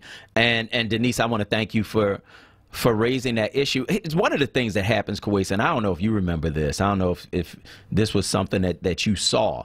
But teachers every year, they come out of their pockets in order to supply their classrooms. See, most teachers, these are people who do it because they want to. They do it because it's not because they making all this money, because they're not. They're not making as much money as they should, right? Given that they have our most precious commodity, our children. But they come out of their own pockets every year. And so now they're asking the parents, can you help us with these kinds of supplies? And Denise brings up a good point. How, on the one hand, you taking money away from the school and giving it to gentrifiers, right, through the tax abatement, but on the other hand, you saying we don't have enough money for the schools. Well, guess what? Stop the tax abatement, and that money automatically goes to the schools. And you talk to people who are in favor of it, and they like, no, well, we get the money in other ways. Okay. Is any of the wage tax mandated to go to schools? No. Is any of the sales tax mandated to go to schools? No. So you take the only tax where 55% of it is mandated to go to schools, and that's the one that you can afford to give away to gentrifiers. Come on, man. Stop playing with me, man. You're taking money away, and 86% of the kids in our schools are students of color. Just chew on that for a minute and just, you know, I mean, we got a whole lot of stuff that we need to address. We're going to address this police issue today, but we got a whole lot of stuff just structurally that we need to address. And we're going to make sure that y'all understand the issues that we are dealing with. With the policing issue, it is now a structural issue. It's about going to the contract and making sure that they cannot just do these things going forward and not face any kind of consequence, right? So we're addressing that today, right? But there's some other stuff that we're going to have to deal with. On the school issue, yeah, you can talk about this. You know, they react to parents are privileged. That's true. But structurally, you have structured it so that the schools are not getting the money that they should. And not only are you taking the money out of the schools, you are giving it to those who have enough money to either, you know, build something brand new from the ground up or to add on a significant addition to a property that they already have. You taking the money away from kids and giving it to people with money. Let's go to Anthony from Delaware on line 2. Go ahead, Anthony. Good morning, Solomon. Good morning. I love that term, short and to the point, gentrifiers. And explain that to the people. That is a very, very smart phrase, the word. And you have a good day. Thank you, Anthony. I appreciate that. Gentrifiers, people who are moving into the community with a lot of money and replacing people who don't have a lot of money. Gentrification tends to be a racial issue because people who don't have a lot of money tend to look like me, and people who do have a lot of money tend to be white. And so, you know, you taking the money out of the schools and giving it to the gentrifiers. Evelyn from East Oak Lane is on line 3. Go ahead. Good morning, Solomon. Good morning. Thank you for the information that you give. I am a product of Northern Liberty that is called now. I used to live there. I know about that tax abatement because I lived in a house for 39 years, and the house that was built next to me that used to be a barber shop turned into a $500,000 house. Yeah. They got the tax abatement. Yeah. And I did not. I also, about the school, I have my husband and 2 boys that graduated from Ben Franklin High School. Yeah. All black. I was there. I had kids. My husband is a product of the old Ben Franklin. I have a son that's been a product of the new. I'd like to know how long ago this new Ben Franklin was built, because it's not the same Ben Franklin that my husband went to. How come all of a sudden asbestos has came in there? And also, well, the asbestos was there when it was built, I'm sure. Okay. Yeah. Okay, it's there. But all of a sudden now is because, and I hate to say this, I'm a product of Start of Life in middle school. Across the street from that building you described with the myrtle, that used to be the Stevens School. When I went to Start of Fleischer, we were all black. Okay. Stevens School was all white. Okay. All of a sudden, they changed that around. Now that's apartment. There need to be a question. And we as black people need to stand up and say, we need to stop it. Ask questions and get out and rally with you. You have my full cooperation. Thank you. I have to go to dialysis, but if not, I would be there this morning. Thank you so much. Thank you so much. And I appreciate your call this morning on WURD Radio. In terms of when the Ben Franklin High School in Philadelphia was built, well, it was built in 1915 to 1916, right? And additions to the building were built in 1931 and 1954. So, you know, these are old buildings. So they have asbestos in them. But you need $50 million. That's what keeps sticking in my head, right? You need $50 million to get that asbestos out. In 2017, you lost $62 million in the tax abatement. The answer to me seems real simple. Stop giving away the money that's supposed to go to the schools through the tax abatement. The property has tripled and quadrupled in value. You mean to tell me you still need to just give away the money that's supposed to go to our schools in order to maintain property values, in order to spur construction? That's nonsense. That's nonsense. Real estate values are about one thing: location, location, and location. And so you've already got the property values tripling and quadrupling and quintupling, right? In the city of Philadelphia, near Center City, in other areas of the city, and you mean to tell me you got to give away money that's supposed to go to our kids in order to make people build in hot areas? Get out of here, man. That's a lie. 215-634-8065. That's 215-634-8065. Let's go to Brother O'Kang from Chapel Manor on line 4. Go ahead, Brother O'Kang. Go ahead, Brother O'Kang. No, I'm good now. What's your comment, Brother O'Kang? Greetings, Hotep. How you doing? Peace and many blessings. Same to you. Yes. In reference to the asbestos in the 2 schools. Yes. Yeah, now see, somehow the school district, Dr. William Haight should have, known about that and really done some things to, make sure that these students are losing, their school time. They've already lost like 10 days, haven't they? Yes. Yeah, and it's good, Rochelle Bilal, with the black police officers, because there are some good police officers. Yep. Yep. They really are, and the ones that are, detrimental to us, we really need to, put the light on them. And, penalize them for doing that, Absolutely. Absolutely. I want to thank you, Brother O'Kang. I appreciate your call this morning. We do have to go to break. On the other side, it's payday, and we're tired of y'all messing up your paycheck. So that's why we bring in financial consultant Akbar Hassan to give our money advice every single Friday. He is here in studio. Raring to go. We got another one of those questions from our listeners about finance, and so make sure that you are tuned in. This is 900 WURD. I'm Solomon Jones. We'll be right back. Brothers and sisters! Don't miss The Source. Weekdays, 10 a.m. to 1 p.m. on Word Radio. WordRadio.com and the Word Radio app. At Dietz & Watson, we've spent over 75 years focusing on the details. This can be traced back to our founder, Gottlieb Dietz, who learned how to make Frankston sausages the right way in Germany. Today, each one of our delicious offerings is meticulously crafted using perfected details. Because if it isn't good enough for our family, it isn't good enough for yours. To us, the details make all the difference.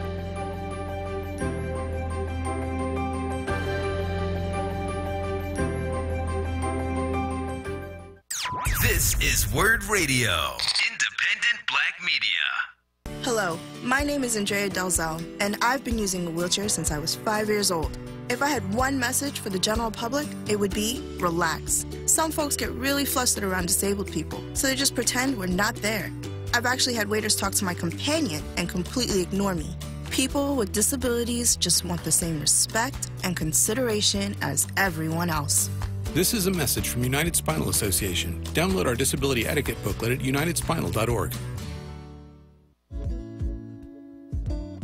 Some knowledge belongs to us and us alone. The way our girlfriends walk, the way they talk, the way they touch their hair. We hold details that only a sister can know about her girls. But what about our other girls? The ones that we carry with us every day. Can we describe them when everything's right? Can we feel when something's wrong? Our bond with our sister girls gives life. But knowing your breasts can save it. Go to knowyourgirls.org for the facts you need on breast health. That's knowyourgirls.org. Brought to you by Susan G. Coleman and the Ad Council.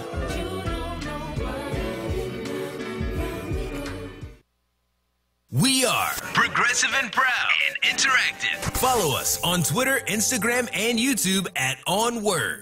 This is Word Radio, 96.1 FM and 900 AM WURD Philadelphia. Streaming live at wordradio.com. Now, a traffic update on Word Radio. Good morning. Still a busy ride. This report sponsored by SOS Children's Villages. We have delays. Still heavy 295 southbound this morning. You're jammed from Route 541 Mount Holly down to Mount Holly Willingboro. It is all clean up from an earlier tractor trailer accident. Still watch for restrictions there against southbound 295. Elsewhere, 295 jammed both ways into 42. 42 northbound, 41 to 295 jammed, 55 jammed Deptford in the 42. 95 southbound, you're jammed up there from Cottman Avenue down through Girard, northbound through the city. Not bad. Schuylkill Expressway, both ways, east and westbound. Pretty heavy there this morning. Ben Franklin Bridge, that is a jam ride from the midspan in the center city. War, poverty, and disaster have left millions of children around the world orphaned, abandoned, alone. When their parents can't be there, SOS Children's Villages are there in 134 countries, including the U.S.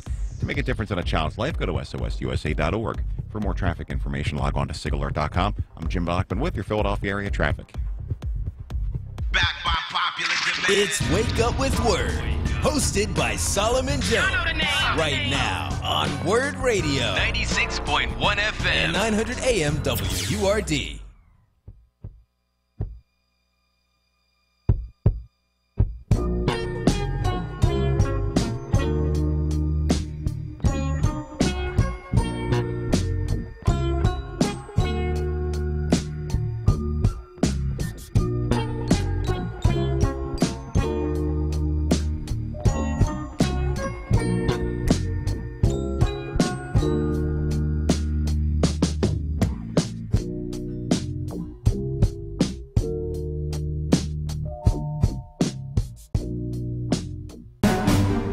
Don't do it. There's other ways to celebrate your anniversary other than going in debt. The fact that it's credit card debt tells me it's not any debt that was, needed. Past performance is not indicative of future results. So with that qualifier, don't walk, run. And now, Akbar Hassan, only on Wake Up with Word. Good morning. This is Solomon Jones on 900 AM and 96.1 FM WURD, and I want to welcome you back to Wake Up with Word. It is Friday, and we know for many of you it is payday, and I am quite frankly tired of y'all messing up y'all paycheck, and that's why we have with us Akbar Hassan. He's a personal financial advisor counseling individuals and small businesses. He has 3 decades of corporate finance experience in 2 of the world's largest law firms. He unwraps the mystery of money, offering practical, insightful, and easy-to-understand guidance. Akbar, good morning. Good morning, Solomon. How you doing? I'm doing great. It's a beautiful day. Beautiful day for a protest. It is a beautiful day for a protest, and that's why we're going to do one today. We're going to be at City Hall at 12 noon.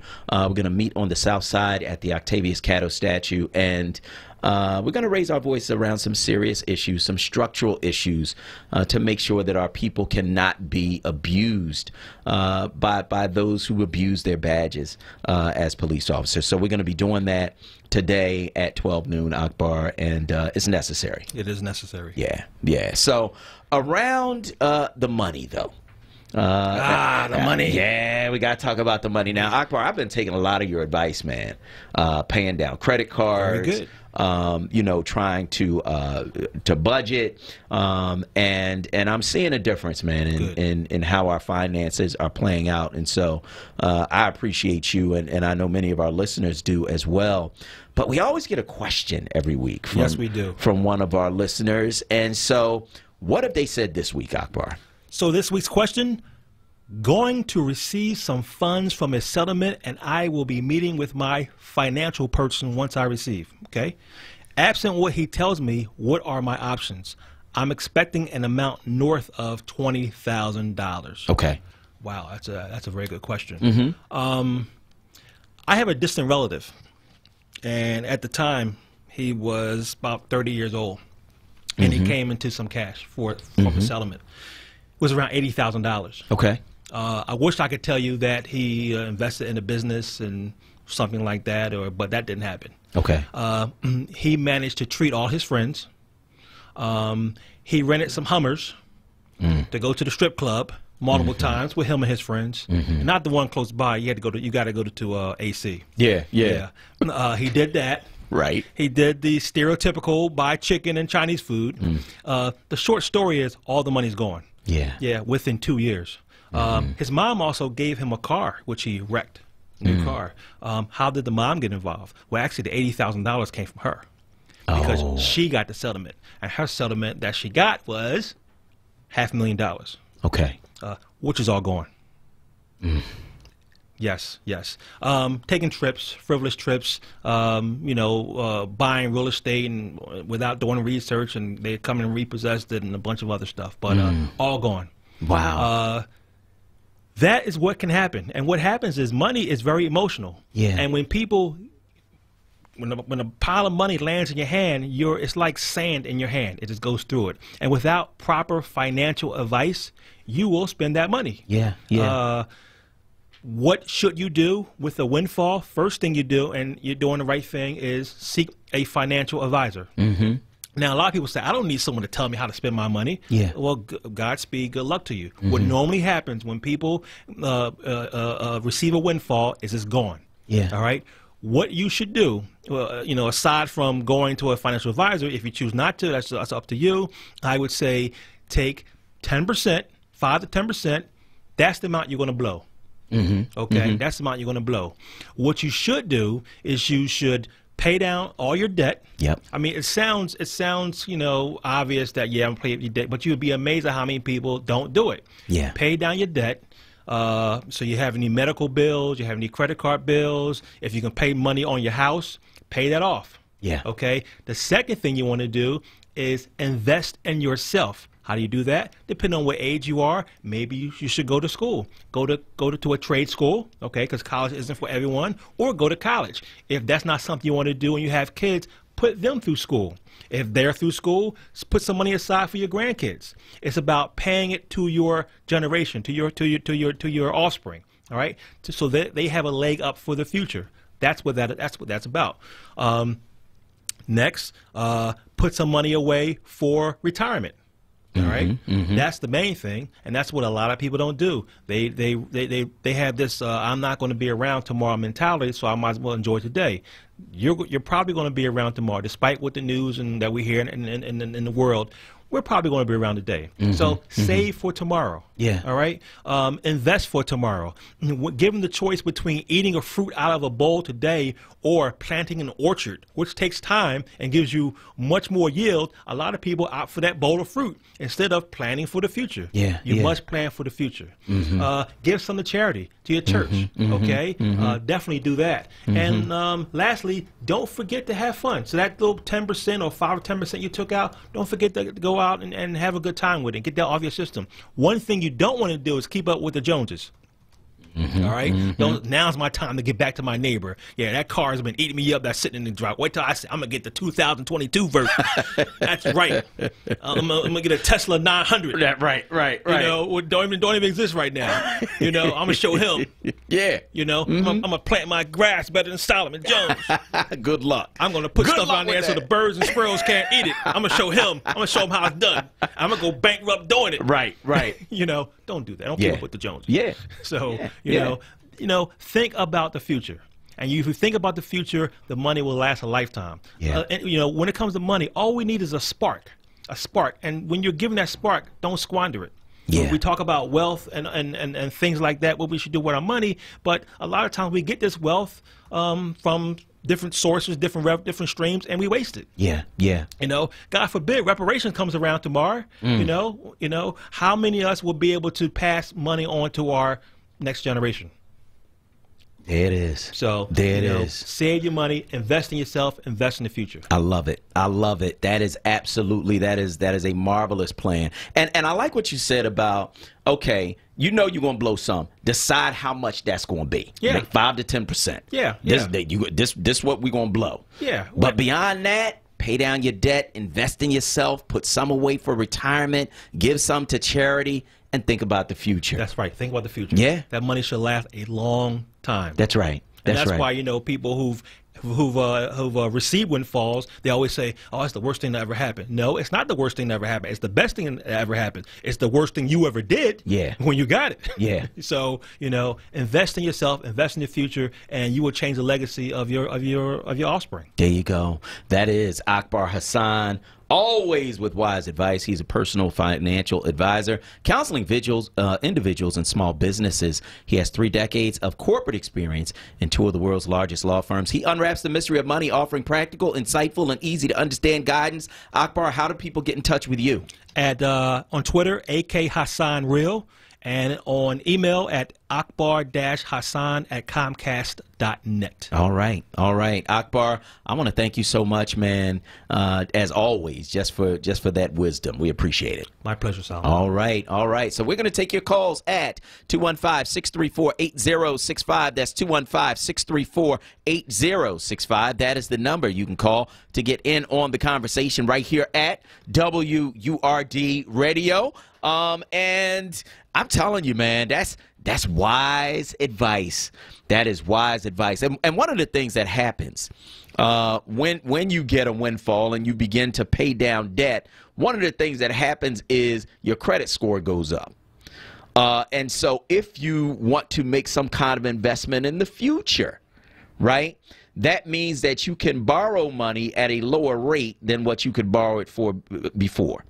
So if you see a real estate investment, right, that is going to pay dividends for years to come, and you need money, right, in order to buy that property, by paying down your debt, right, the money that you can get in the future is going to cost you less. By paying down your debt, you can then begin to address other things in your budget. By paying down your debt, you set yourself up for future success. So I'm so glad that he said that, because that is absolutely true. Invest for tomorrow. Invest in yourself. Go to school or go to college.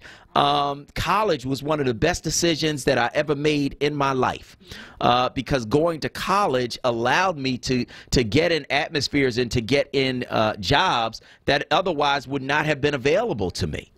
And one of the things that you want to make sure, and we're dealing with that now with my kids, you want to make sure that you can get some scholarships and some other things, so college doesn't cost you an arm and a leg, right? But invest in yourself or invest in your children, and that's a wonderful piece of advice that Akbar gave us this morning, man. Be wise and get some wise counsel if you come into some money. I want to hear from you. 215-634-8065. That's 215-634-8065. That is the number you can call to get in on the conversation right here at WURD Radio.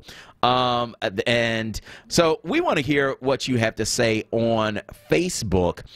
So one of the things we're talking about, of course, is the demonstration that is taking place today. We're going to be at City Hall, on the south side of City Hall. We're going to be meeting at the Octavius Catto statue at 12 noon. And we want you to be there a few minutes before that, right? So we're going to be meeting there at 12 noon. We're going to be starting from there. But we're talking about that. We're dealing with policing issues today with that protest. But we are also dealing with the issue of Ben Franklin and Science Leadership Academy. The asbestos in that building has caused the kids to be sent to other buildings. And so the thing that I've learned in talking about that, in interviewing the superintendent of schools, is that there's 175 schools with asbestos in them. 175 buildings, rather, with asbestos in them in the Philadelphia school district. So it's not like they didn't know. It's not like this is something new. It's not like it just appeared overnight. The Ben Franklin building was built between 1915 and 1916. They put on additions in 1931 and 1954. They were using asbestos during that time. So a lot of our buildings are old. There's asbestos in the buildings. It would take $50 million to get all the asbestos out of all of the buildings, right? In 2017, they gave away $62 million that should have gone to the schools through the tax abatement. You do the math. That money could have paid for the asbestos to be taken out of those buildings, and instead you gave it away to gentrifiers. You know, so I don't want to hear, you know, like this is like some sudden issue that we just learned about. No, there's asbestos in 175 of the school district's buildings right now. And it'll take $50 million to get it out, but yet we give away the money that's supposed to go to the schools to gentrifiers. That's the reality, that's the truth, and that's what we need to deal with. 215-634-8065 is the number. We are going to go to break. On the other side, we're going to take your calls. Diane from South Philly, Maurice from Southwest. I see you. I'm Solomon Jones. This is WURD. We'll be right back. The following alert is from AARP Pennsylvania. Attention listeners, con artists posing as Federal Trade Commission workers are calling people about the Do Not Call registry. They may ask you to enroll, confirm, or renew your phone number on the registry. They're collecting personal information such as your social security number, which the real registry does not require, so they can access your bank account. Learn more about AARP and what they're doing to protect consumers right here in Philadelphia. Visit aarp.org/Philadelphia. Word family.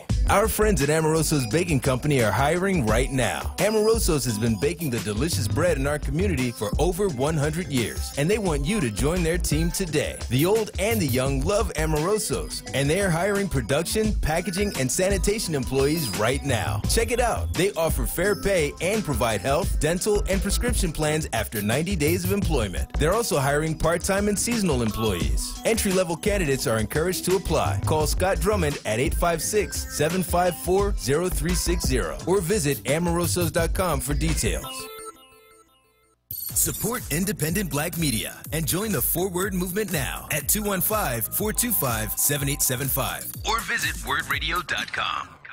Join me, Solomon Jones, and the Rally for Justice Coalition for our next demonstration. We're going to be at City Hall in the courtyard October 11th at 12 noon, pushing 3 demands on the police contract and pushing for City Council to work with us to get it done. No budget gets approved until we get our demands. We need you October 11th with the Rally for Justice Coalition. For more information, go to WURDradio.com. Let's rally for justice and let's make a difference together. Word family, this is Sarah Lomax Reese, President and CEO of Word Radio. Join me on Friday, November 1st from 5:30 to 7 p.m. for the next installment of the Walter P. Lomax Jr. MD Speaker Series, Struggle and Progress, a conversation on Frederick Douglass and Harriet Tubman. I'm excited to interview 2 of the leading scholars on Douglass and Tubman, Dr. C. James Trotman, founding director of the Frederick Douglass Institute, and Dr. Erica Armstrong Dunbar, author of She Came to Slay, The Life and Times of Harriet Tubman. This powerful discussion will be held at the Barnes Foundation as part of their First Friday festivities and will precede the premiere of Ruth Naomi Floyd's Frederick Douglass Jazz Works, a suite of music created to honor the legacy of the famed activist and abolitionist. You do not want to miss this amazing event, which happens to fall on the same day as the release of the new Harriet Tubman movie. Space is limited. For ticket information, go to wordradio.com or call 215-425-7875. In partnership with the Barnes Foundation, sponsored by Pico and Comcast NBC 10.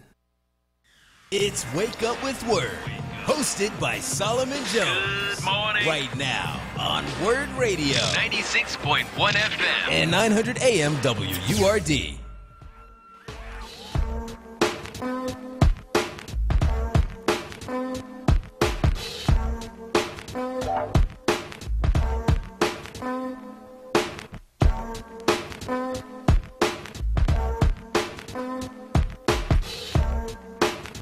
Good morning. This is Solomon Jones on 900 AM, 96.1 FM, WURD. I want to welcome you back to Wake Up with Word. We got a whole lot going on today. So first of all, we're going to be at City Hall at the Octavius Catto statue. That's where we're going to meet on the south side of City Hall today at 12 noon as we continue with our protests and demonstrations, really. We are at another phase of our addressing what is going on with policing in the city of Philadelphia. We are at the phase now where we are dealing with it from a political standpoint, we are pushing for city council to support us as we make 3 demands around the city contract. A, if you abuse our people, part of that settlement money got to come out of your pocket. B, if you want to be a police officer in the city of Philadelphia, you need to live in the city of Philadelphia. And C, if you are a police officer and you see a fellow officer abusing our people, you got to stand up, or you are an accomplice. So you know, these are the 3 things that we got from the people, that the people were concerned about. And so now, because those are the people's concerns, right, we are taking that to city council and saying, if we don't get these things in this new contract, don't pass the budget. 215-634-8065 is the number that you can call to get in on the conversation. Diane from South Philly is on line 1. Go ahead, Diane. Good morning, Solomon. Good morning. You put the icing on the cake again this morning. Thank you. I did not know anything about the other schools that had asbestos, but I'm not surprised. Number one, it was mandatory when I worked for the city of Philadelphia in 1975 when I was 18 or 19. We had to live in Philadelphia. Number two, why this question of the tax abatement, take it to the residents. Why the city does not have this vote or the suggestion on the ballot so we can vote for it. Number two. Number three, give it 5 years. They're going to tear Benjamin Franklin down and make it a condominium because they want that area like it was mentioned. And number four, you know what? When I hear about the asbestos, you know what I think about? Gil Scott Heron. My sister and Ali got bit by a rat and Whitey's on the moon. Okay. And this is, we were living through the revolution of this. And number 5, City Council and Mayor Kennedy need to be ashamed of themselves. We're paying these school taxes. These folks are coming in here not paying no taxes for 10 years. And then on top of that, they took First African Baptist Church at 16th and Christian, closed it. They didn't tear it down, turned it into a daycare, and the rectory next door to it went on the market for $1.6 million. There's our tax money right there. And they're not paying any taxes. It got to stop. It got to come to a halt. We got to make this real. We got to make it happen. I will be there at 12, like chicken and potato salad, like collard greens with smoked meat, like peanut butter and jelly. Diane, South Philly will be there. All right, Diane. We look forward to seeing you this afternoon. As always, we appreciate you and we appreciate your support. Let's go back to the phone lines and talk to Maurice from Southwest on line 2. Go ahead, Maurice. You forgot to mention them rice and beans because I'll be there too. All right, there you go. That's what I'm talking about. But Solomon, the truth. Now this is the truth, Solomon. When the mayor, city council president Clark mentioned that there was asbestos in all the schools, I don't know about anybody else, but I was shocked. I thought when they said they removed asbestos from the schools, they removed asbestos from the school. Well, when Dr. Haidt talked about that, he differentiated between asbestos that is exposed and asbestos that's not exposed. But the reality is, if it's in there and somebody hits up against it or something like that, or it's damaged somehow, well, then it's exposed. So we need to get all that asbestos out of 175 school buildings, Maurice, with asbestos in them. But this is what I was saying. I said it was no differential back when they told us they was removing. It was no specifications. Nope. They said they were removing asbestos from the schools. Now look, I worked in Greaterford Prison. They removed all the asbestos out of the prison because I was part of the project. Okay. I had to guard the people that was doing it. And they removed all the asbestos out. So when they say we spent, where's all this money that I keep talking about? That they spent on that, and also with this abatement, a city council, the buck stops there. It goes nowhere else. It stops right there in leadership. And if at least are not 4 or 5 of them are not dead, then they're not hearing us. That's all I got to say. All right. Well, I want to thank you so much for your call this morning on WRD, and we will see you this afternoon at City Hall as we raise our voices on these issues. Let's go to Red Fox from West Philly on line 3. Go ahead, Red Fox. Good morning, Solomon. Good morning. Good morning. Doing it again. So when we look back again, I always look back. When we came against the police department with MOVE members, right? They put a ring around the police, around City Hall, with police standing toe-to-toe with their nightsticks in their hand. So we have to look at that, too. We're not going to have that type of thing again, you know? Yeah. As far as city council with the school, what did they do with the building on 46th and Market? How did they lose that money? How about that? Asbestos. How do you lose that money? How about that? How about that? You know what I mean? Answer that question. Mm-hmm. You know what I'm saying? Now, how you not found a place for a Rizzo statue? Mm-hmm. Right? Yep. All that at the same time. You know? You can't have that threatening stuff in the city, a police brutality, and you got a man that was a terrorist. And the mayor knows that. The mayor spoke about it. Yeah. You know what I'm saying? So we got to deal with all that at one time. And if the police is out there today, stand down. I'm giving the order. Stand down. Okay? And get involved. All right, man. Thank you so much for your call this morning on WURD Radio. Let's go to Ab from Nicetown on line 4. Go ahead, Ab. Good morning, Solomon. How are you? I'm good. How are you? Okay, a couple of things. Height was on TV this morning, and he mentioned that the asbestos was covered over. Yeah. So wouldn't they know that if it was covered? I mean, if you covered over it, I mean, it's like it was known way back when. So you just cover over it. Yeah. So that should have been known. And the other thing is that I thought that police officers, like in the school with nurses, if a child comes in and she sees bruises or whatever, aren't they mandated reporters also? That they're supposed to report that? Yes. Any type of abuse or anything? Yes. Okay. Those are two things I just wanted to point out. Okay. All right. Thank you for your call this morning on WURD Radio. Let's go to Lloyd from North Philly on line 1. Good morning, Lloyd. Go ahead, Lloyd. Okay, Lloyd is gone. Let's go to Lulu from Mayfair on line 2. Go ahead, Lulu. Good morning. Good morning. I just want to say today is going to be a victorious day, and I am excited.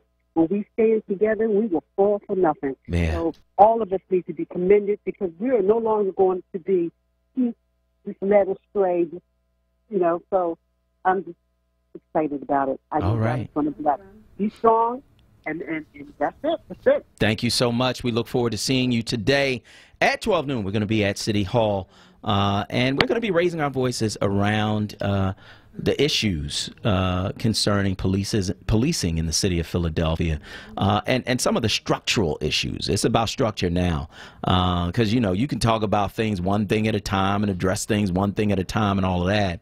But if there is a structure in place that creates accountability, then you can prevent things before they happen. 215-634-8065 is the number you can call to get in on the conversation right here at WURD Radio. Is Lloyd back on the line? Let's go to Lloyd. Lloyd is not on the line. Okay. Okay, let's go to Lloyd. Lloyd is on the line. Good morning. Good morning, brother. Yeah. What's your comment? I just want to emphasize, read your Constitution. Please read your Constitution, state and federal government, because you run them. This is a Commonwealth state, and believe it or not, our government is Commonwealth. Don't nobody own nothing but you and I, because the founding fathers of this country were children of God in their hidden mentality. They know that all things belong to God through his creation. All right, Lloyd, thank you for your call this morning on WURD Radio, 215-634-8065. Let's go to Sheila from Overbrook on line 2. Go ahead, Sheila. Good morning, Solomon. I just really wanted to let you know I'll be there as well, of course. Good. And I also wanted to, because like I said, I know new people are listening every day to the station. Yep. And so when you say that these are, I don't know what you call them, demands or whatever, that came directly from the people, that's absolutely right. That happened at Mother Bethel. That's right. That's right. People came up. That place was jammed from the back to the front to the That's side. right. It was bursting at the seams. And people came up, some very eloquently, and voiced what their concerns were and what they wanted. Mm-hmm. Absolutely everything that you have on that list, those three things, came directly from the people, because I was there on the second row sitting right behind you. Mm-hmm. Because you never, and I'll say this, it was such a show of humility that you didn't even go up on stage. Mm-hmm. You let the coalition be up front, and you stayed down. You never went up. And I think that's where a lot of the strength of this whole thing is coming from. You made sure months and months ago that there would be no big eyes and little U's, and that it's a we thing, and it absolutely has been that. And I will definitely be there. And I want to say concerning City Council. Yes. And the things that you want them to back us on. City Council, this is Sheila's opinion now, not fact. City Council has really been, how can I say, having like a rest break for about the last decade, in my opinion. Mm-hmm. Because they're used to people demonstrating and having sit-ins and whatever we call, marches, and then that's it. That's it. They show up and they do all of this and this, when they do marches and nothing. But this has been a follow-up, follow-through, and it's coming down to them now. Yeah. So do something for us. Have a great day, and I'll see you, Solomon. Thank you so much, Sheila, right. and I look forward to seeing you there. And thank you so much for your sentiments. And yeah, it has been about making sure that it's not just Solomon, right? Making sure that the voices of other leaders are heard on this and any other issues that we need to address. Because again, this is just a start. But what I need us to understand as a people and as various organizations in the city of Philadelphia is that if we work together, right, we can force change, right? If we use the various platforms that we have, if we use the connections that we have, if we work strategically, then we can force change. Right. And that's why, you have the NAACP and the National Action Network and Power and the Guardian Civic League and the Philadelphia Student Union and so many others, coming together to work together in order to bring about change for all of us. Right. And when we come together like that, guess what? I ain't got to be up front. It ain't got to be me. Right. But it does have to be something that benefits our community. That's what it's about. At the end of the day, man, we want our people to be safe, right? And that is what we are pushing for. So, Sheila, I appreciate that, and we look forward to seeing you this afternoon. Let's go to Richard from Mount Airy on line 1. Go ahead, Richard. Good morning. Good morning. Listen, we just got slapped in the face. If you heard the election down in Montgomery, Alabama, and go back on that history of what happened with Bull Connor and them, our people stopped everything. We can do it here in the city of Philadelphia because we got cars that can take our people to work and everything. Mm-hmm. We can buy black. So you want us to boycott SEPTA? Everything. You want us to boycott everything? Everything. Okay. Here's the thing, right? Yeah. Here's the thing. I think that you have to do some test cases. Right. So that means and the beauty of what Leon Sullivan did through his Sullivan principles, not only in South Africa, but here in the city of Philadelphia, he would pick out one thing, one business, right, to boycott. And black folks would boycott that business until they got what they wanted. For most of the businesses, it was you're not hiring black people. Until you hire black people, we're not going to do any business with you. And by targeting businesses one at a time, he was able to force them to the table. So when you say we going to boycott everything, well, we're not even at the point where we can boycott one thing. Right. So that's why you kind of start with some test cases and then you move on to the bigger things, Richard. I understand your sentiment, but I think it has to be a little bit more targeted than we just going to boycott everything. Because if you're talking about you going to do everything, guess what? You ain't going to do anything. That's what I think.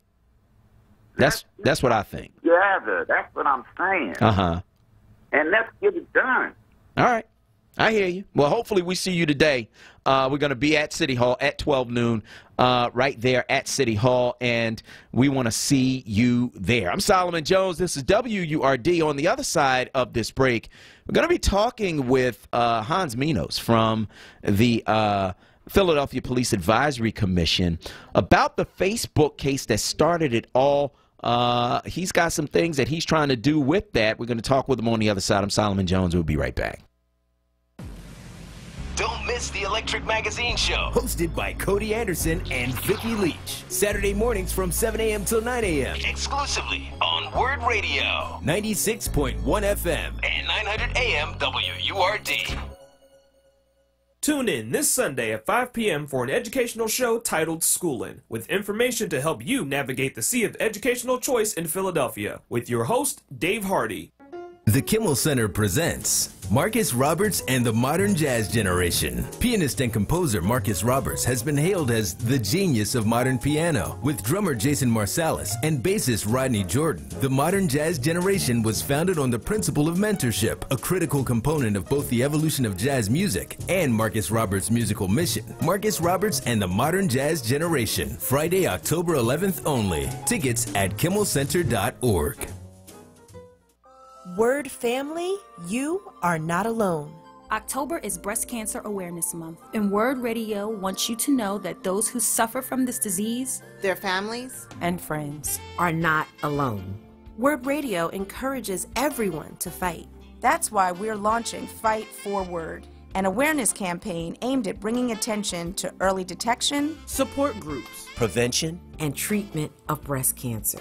This month, we're shining a light on those in the fight. Plus, all month long, when you start or renew your Forward membership, you'll get a very special pink Fight Forward t-shirt. Keep the conversation going with the hashtag #FightForward. And share inspirational messages, stories, and words of encouragement. Make a difference. Together. Together. Together. Together. Together. Together. Let's fight forward. For more information or to start or renew your Forward membership, call 215-425-7875. I would like to play a little tune I just composed not so long ago. Hey family, do you like hearing the best jazz selections aired by 3 of the best jazz announcers in Philadelphia? Well, tune in to 96.1 FM, 96.1 FM, and 900 AM, WURD Radio, independent black media, for Freedom Sounds of Jazz. Freedom Sounds of Jazz. Hear Freedom Sounds of Jazz 10 p.m. Fridays with your hosts in rotation, Aquila, Jonathan Bay, and David Fritz. That's 10 p.m. Friday nights on WURD 96.1 FM and 900 AM, independent black media. This hour is brought to you by Enon Tabernacle Baptist Church. Visit enontab.org. Enon, a place where people encounter God. Now, with more clarity, this is Word Radio, 96.1 FM and 900 AM WURD Philadelphia. Streaming live at wordradio.com. You're waking up with Word, hosted by Solomon Jones. Good morning. Right now on Word Radio, 96.1 FM and 900 AM WURD.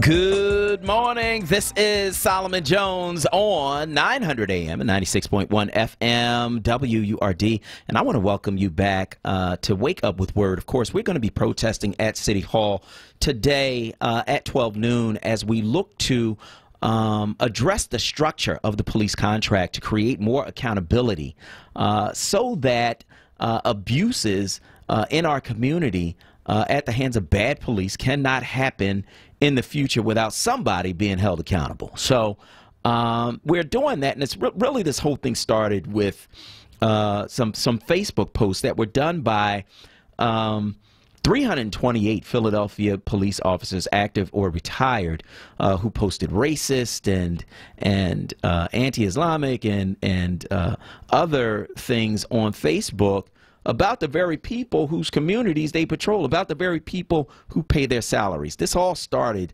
with that, and there has been an investigation by the police department.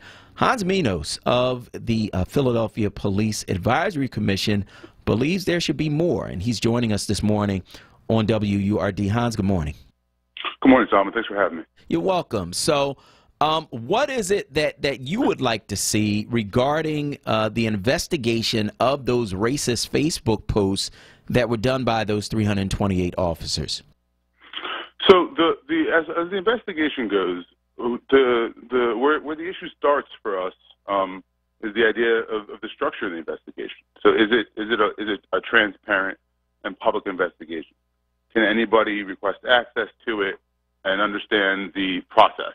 And so at the PAC, one of our major responsibilities is distilling these kind of complex processes for the public to understand them.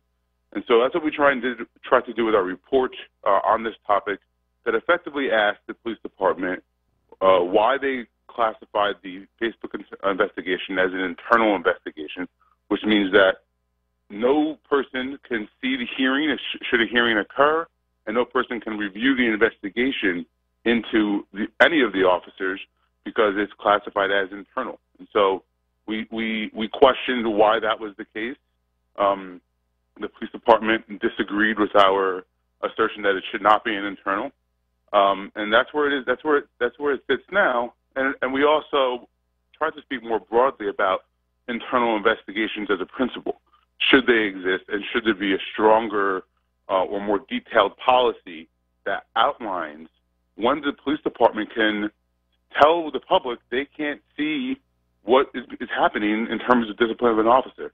And they disagree with that as well. They suggest that there is a policy already, and our position is that it's not specific enough and far too vague of a policy. Okay, so what now? So now, as we discussed in the past, we do not have the power to force anybody to change policy. So in this situation, like I said, we made our argument and made our case. It's now incumbent upon other folks, if they think that our point is correct, to push that point. Mm-hmm. Unfortunately, that's not something that I can do. I can't say, well, it's my opinion, and there will be change. There's only a few select players, including the police commissioner, who can make those kind of changes. Mm-hmm. And right now we have an interim police commissioner.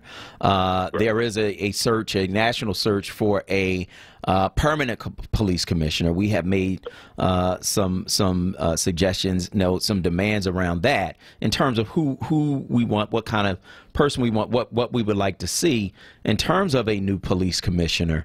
But the structural issue, I think, is part of the problem. It's the structure, right? This secrecy around these investigations, the fact that they're internal, and so from a political standpoint, maybe there are some other people who can look at it as well, city council, the mayor, to change some of those structures so that it's more transparent and more trustworthy. Yeah, and I think overall that's the goal, ostensibly, right? To have a transparent process, and transparency not only will compel really more diligence, but also just brings on a sense of trust, right? If you can understand and view the process, you inherently trust it more. So I'm not here suggesting that there's any malfeasance. I'm saying that just the process, as you said, makes it difficult for people to trust, and I think that's a problem for the city and for the police department. Yeah. And so what would you like to see in terms of what the commission that you run is able to do? What would you like to see? What would you need in order to make the Police Advisory Commission a more effective agency? So as it relates to the internals, we actually went the extra step and drafted a policy that we'd like to see. So that's online now. Everyone can see it. And what we tried to do was really highlight specifically what we believe an internal investigation should look like and how it should be classified. And effectively, our overarching point is that the police department seems to be suggesting that because they can make something an internal, they will. And I'm saying, or we're saying, that there should be a reason. There should be a compelling reason as to why an internal is an internal. So in Facebook, they're saying because of the way the investigation was initiated, that no one came and filed an actual complaint, that they can call it internal. So if I had first said, you know what, I noticed a bunch of these posts, let me go file a complaint against police, then it would not have been an internal.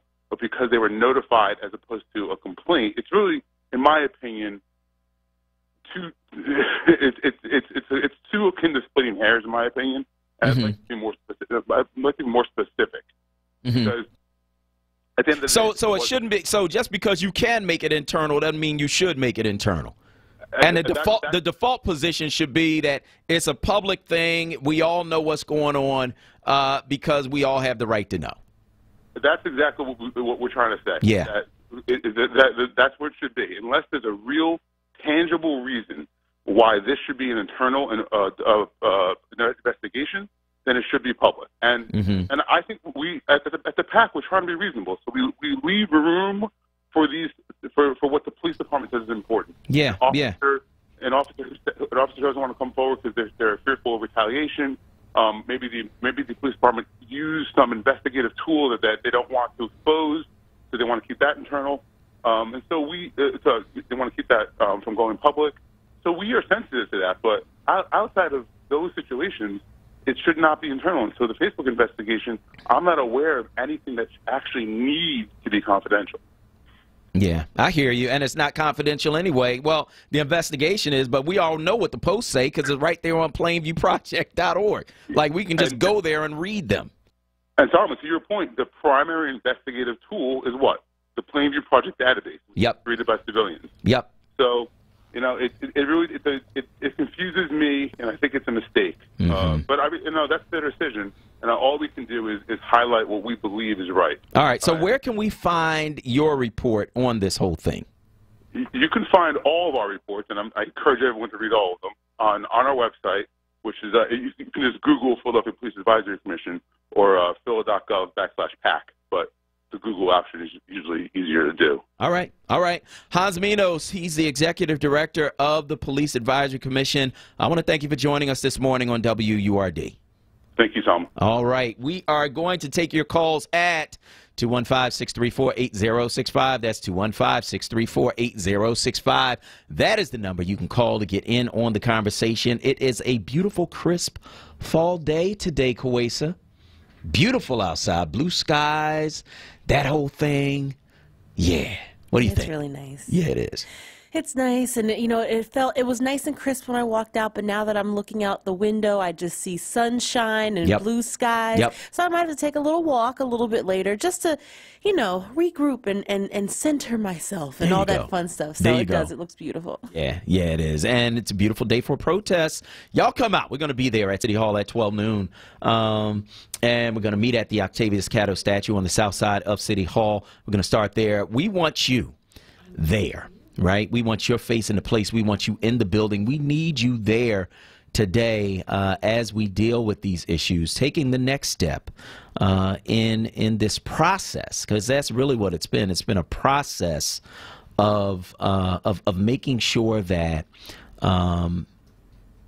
we hold police accountable for what they do in our communities, and that we understand the power that we have as the people who foot the bill. Right? So we want to hear from you. 215-634-8065. That is 215-634-8065. So we're talking about that, and also talking about what's happening with the schools, because, you know, there's a whole lot of talk about Ben Franklin and what's happening in Ben Franklin and SLA, and nothing was done until the kids from SLA got there, and all of that is true. But the reality is that there's asbestos in 175 of our school buildings in the city of Philadelphia. 175 buildings where asbestos is present. And in order to get all of that asbestos out, it would take about $50 million, right? Sounds like a lot of money, doesn't it? Well, through the tax abatement The school district missed in 2017 $62 million because the money that is given away in the tax abatement is property tax, and 55% of the property tax is supposed to go to the schools. So if you took 1 year of the tax abatement money, you can get all the asbestos out of all of the schools. Stop acting like it's an emergency now. Y'all been knew that there was asbestos in the schools. Kawesa, it's driving me crazy. I don't know. When you heard, because you listened to it, you heard the district superintendent say that. Did your jaw drop? Yeah. Yeah. The fact that there are so many schools that have asbestos, it just makes my skin crawl. Yeah. It really, really does. Yeah. But the fact of the matter is that you have all of these folks who are out here, tax free, willy nilly, don't have to pay this much, and our kids are suffering because of it. Yep. So maybe what you do is like, for a year or two, or maybe just get rid of it altogether, but really try to find a way to get that money back so that our kids won't be suffering in these classrooms. We have every right to have equal access to education as everyone else in the country, and yet we find that our kids are at risk every single time they go to school. It's crazy. 215-634-8065 is the number. Hariah from Ardmore is online too. Go ahead, Hariah. Yeah, Solomon, first of all, I wanted to start out by just thanking you as being a motivator, You're welcome. No, it's not all about you, but darn it, it sure helps to have people that put the call out and get everybody organized and motivated on these issues. This is a serious matter. We're paying taxes to have people hate us, please, and the other thing, to the caller's point, the previous caller's point, no, you can't boycott everything. You do want to focus your energy, and we did advertise on the station, so I feel comfortable in saying people can focus on the Black Expo. They all they have to do is Google Shoppers Paradise Black Expo 2019. That's a focus point where you can spend your money during the holiday season with your own people. We'll be over at Temple University in Mitten Hall on December 14th and 15th. So, yeah, you can't just randomly go out there and say, I'm just going to shut down. No, because we still got to live, and you got to be strategic, And the thing about it is that we got to keep fighting this thing until we get. They let Paul Vallis ride out of here on a golden horse, okay? I mean, made of pure gold with tons, bags, loads of the school district's money. You might as well say they paid the man to leave. But the thing about that, all that money, how dare you run a school system where you're putting children's lives on the line? How can you do that? They breathing in, their lungs is getting polluted. How can you do that? Yeah, it's deep. Yeah, it's deep. So that's my little 2 cents today. I'm gonna look at the sunlight and the blue skies and try to keep it balanced. But yeah, thank you for getting everybody up and out. You are so welcome, and thank you so much for your call this morning on WURD. Let's go back to the phone lines. 215-634-8065 is the number if you want to get in. Let's talk to Brother Wasset from Southwest on line 1. Go ahead, Brother Wasset. Greetings, Solomon. How are you today? I'm good. How are you doing? I'm doing great. So good point regarding the tax abatement. Yeah. But another thing while you were mentioning that, that kind of made me think about all of the school buildings that were sold at under market value. How many billions of dollars would the school district have if you hadn't sold buildings to Temple and other gentrifiers way under market value? So that's a lot of billions of dollars lost. And I think that, and I will be down there today. Good. Support. But I think another thing that we also have to think about, to me, the next big fight is the school district. Because our children are really losing out. In 2019, there is no way that our children should be going to school buildings that have not only asbestos, but remember he also said lead paint. That's right. How in 2019 are our children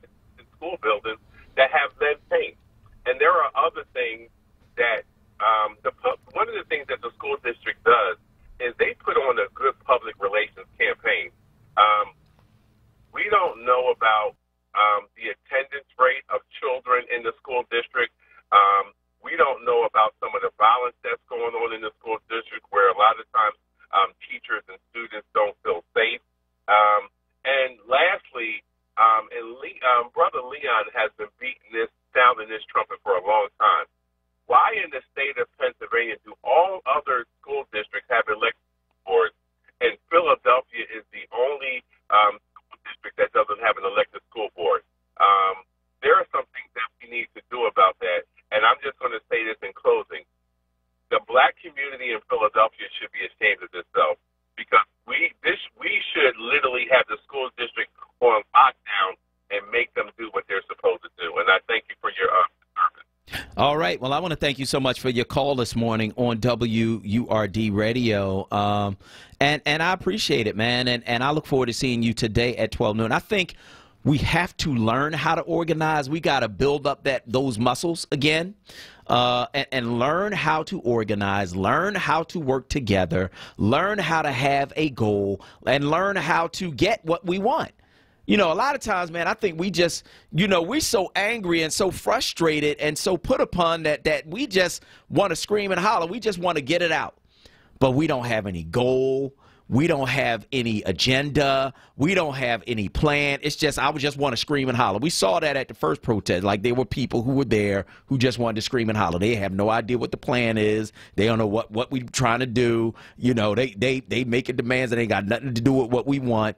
And I understand it. I do. I understand it, because we have been so frustrated for so long that sometimes all you can do is scream. But then you have to pause for a moment and say, okay, what is it that we actually want? What is our actual goal? What are we actually trying to get? What are we then willing to settle for, right? What is our fallback position? What is the next step in the process? Who are the allies we need to bring in? Like, all of that stuff needs to be considered. Instead of just, we just need to go protest everything. No, that's not. You know what I mean? Because when you talk about you going to address everything, then you end up not addressing anything. So we are trying to learn and to teach, really, how to be targeted in what it is that we are doing, so that we can move forward together.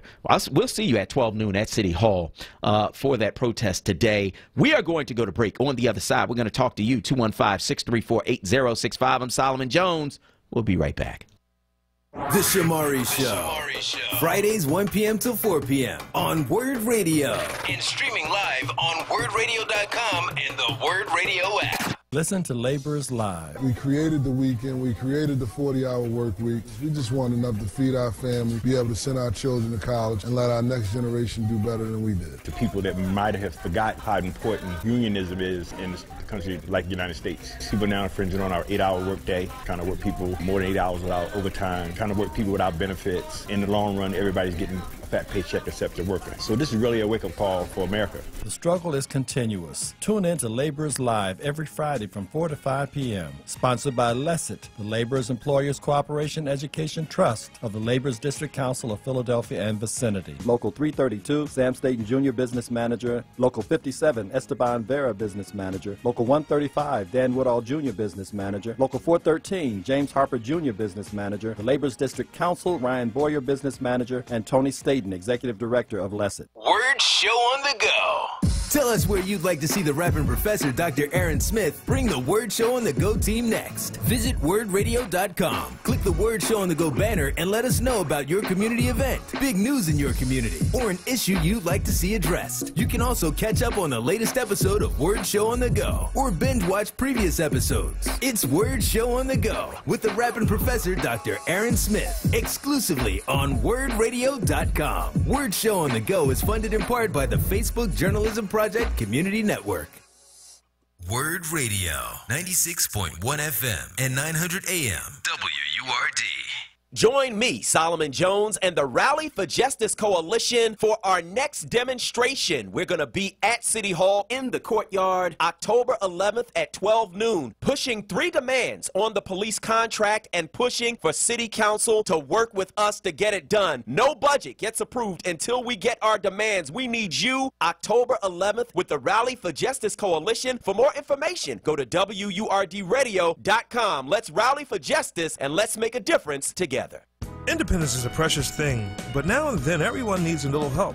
Isn't it good to know that getting the help you need doesn't mean drastically changing your life? Always Best Care Philly and Delaware is there to give you just the amount of help you need, from a few hours a week to as many hours as you need, handling everything from light housekeeping to meals, and so much more. Don't struggle. Contact Always Best Care and see how easy it is to age in place. Call us at 267-909-9248 or visit abcphillybristol.com. Back by popular demand. It's Wake Up with Word, hosted by Solomon Jones. Right now on Word Radio. 96.1 FM. And 900 AM WURD. Oh, silly me, my dear, for thinking that you'd stay. Gave you my heart and then you ran away. Either I'm stupid, I'm foolish, or you're playing me. It seems we were never really meant to be. So I thought I would try something new. I wanted to find out if I could live happy without you. And it turned out I wasn't living at all. But I would have never known. All circuits are busy. Here's what's trending. Yo, that's crazy. On Wake Up with Word.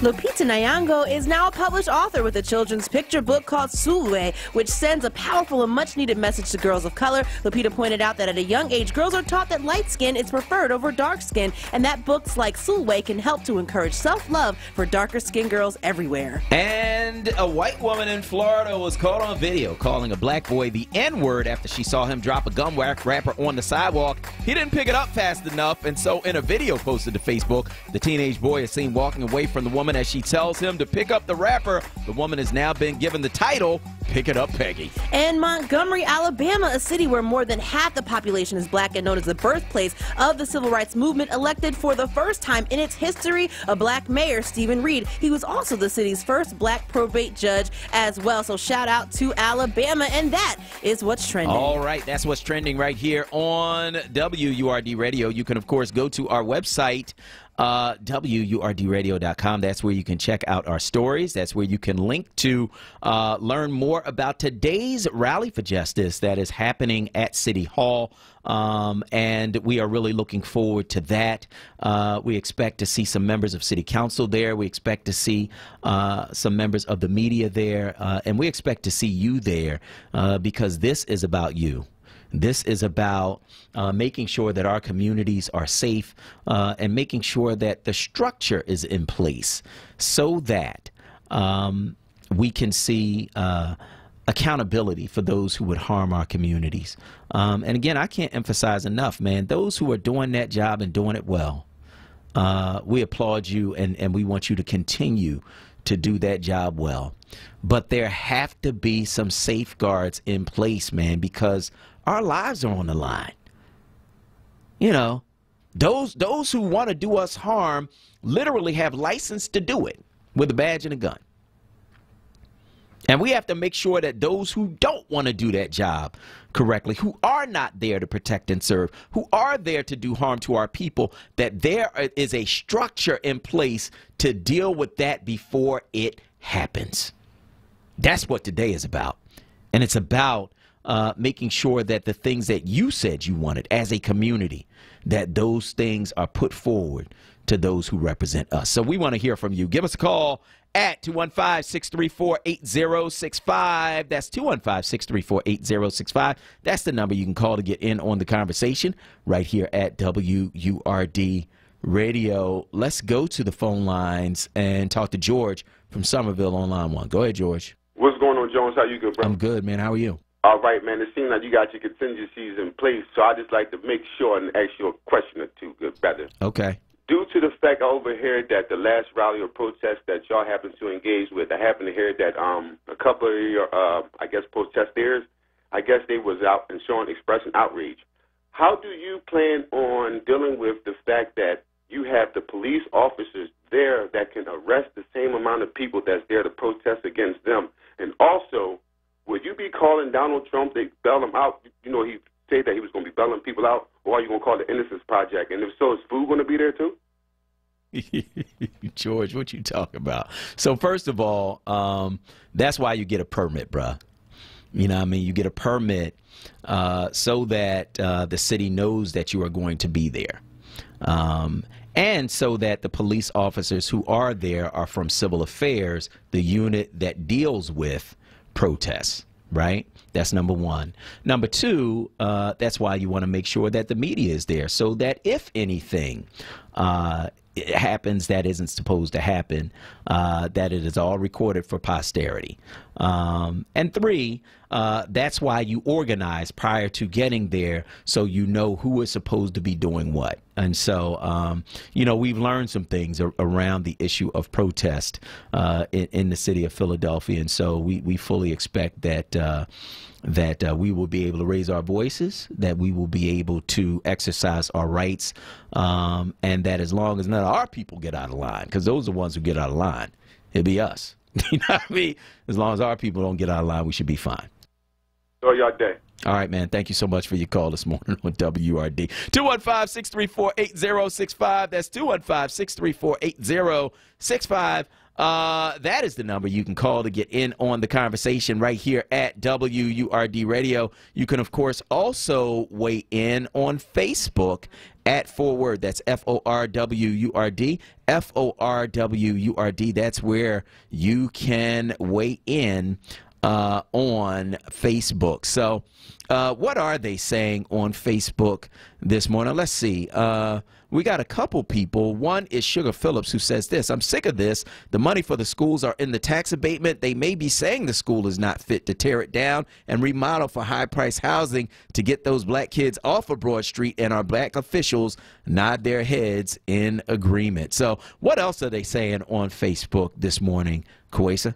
It looks like in regards to what's going on with the schools, that's ridiculous, and they knew, yet they just don't care. Wasting our money on BS. This gentrification is a real problem. People need to wake up. And then Leonard Richardson, in regards to Akbar's segment, said these are things our children need to learn early in life. So very important as well. Let me pull over here. And Gary Bryant was actually talking about Diane's comments earlier. He said that the current caller is right on point. She hit the nail on the head. And then also Gary Bryant has said that the black community has been betrayed on so many levels, and it's time for it to stop. So that's just a couple of folks who are making some comments here. Erica says, how do you lose $26 million? I could see 6, but 26 million, calling folks fraud. So, you know, that's what a few folks are saying here. All right. All right. So you can, of course, also give us a call at 215-634-8065. That is 215-634-8065. That is the number you can call to get in on the conversation right here at WURD Radio. 215-634-8065. That's 215-634-8065. That is the number that you can call to get in on the conversation. So we're going to go to the phone lines and talk to Rebecca from Springfield on line 1. Good morning, Rebecca. Good morning. How are you? I'm good. How are you? Fine. I'll be there today, and you're doing a great job, and I want to commend you. But I want to tell you, guess what? Every now and then, my radio, it'll you can't hear, or it'll go off, and I have to put it back on. It's like they're messing with the station or something. So I just want to let you know. I don't know what's going on, but really, something's going on.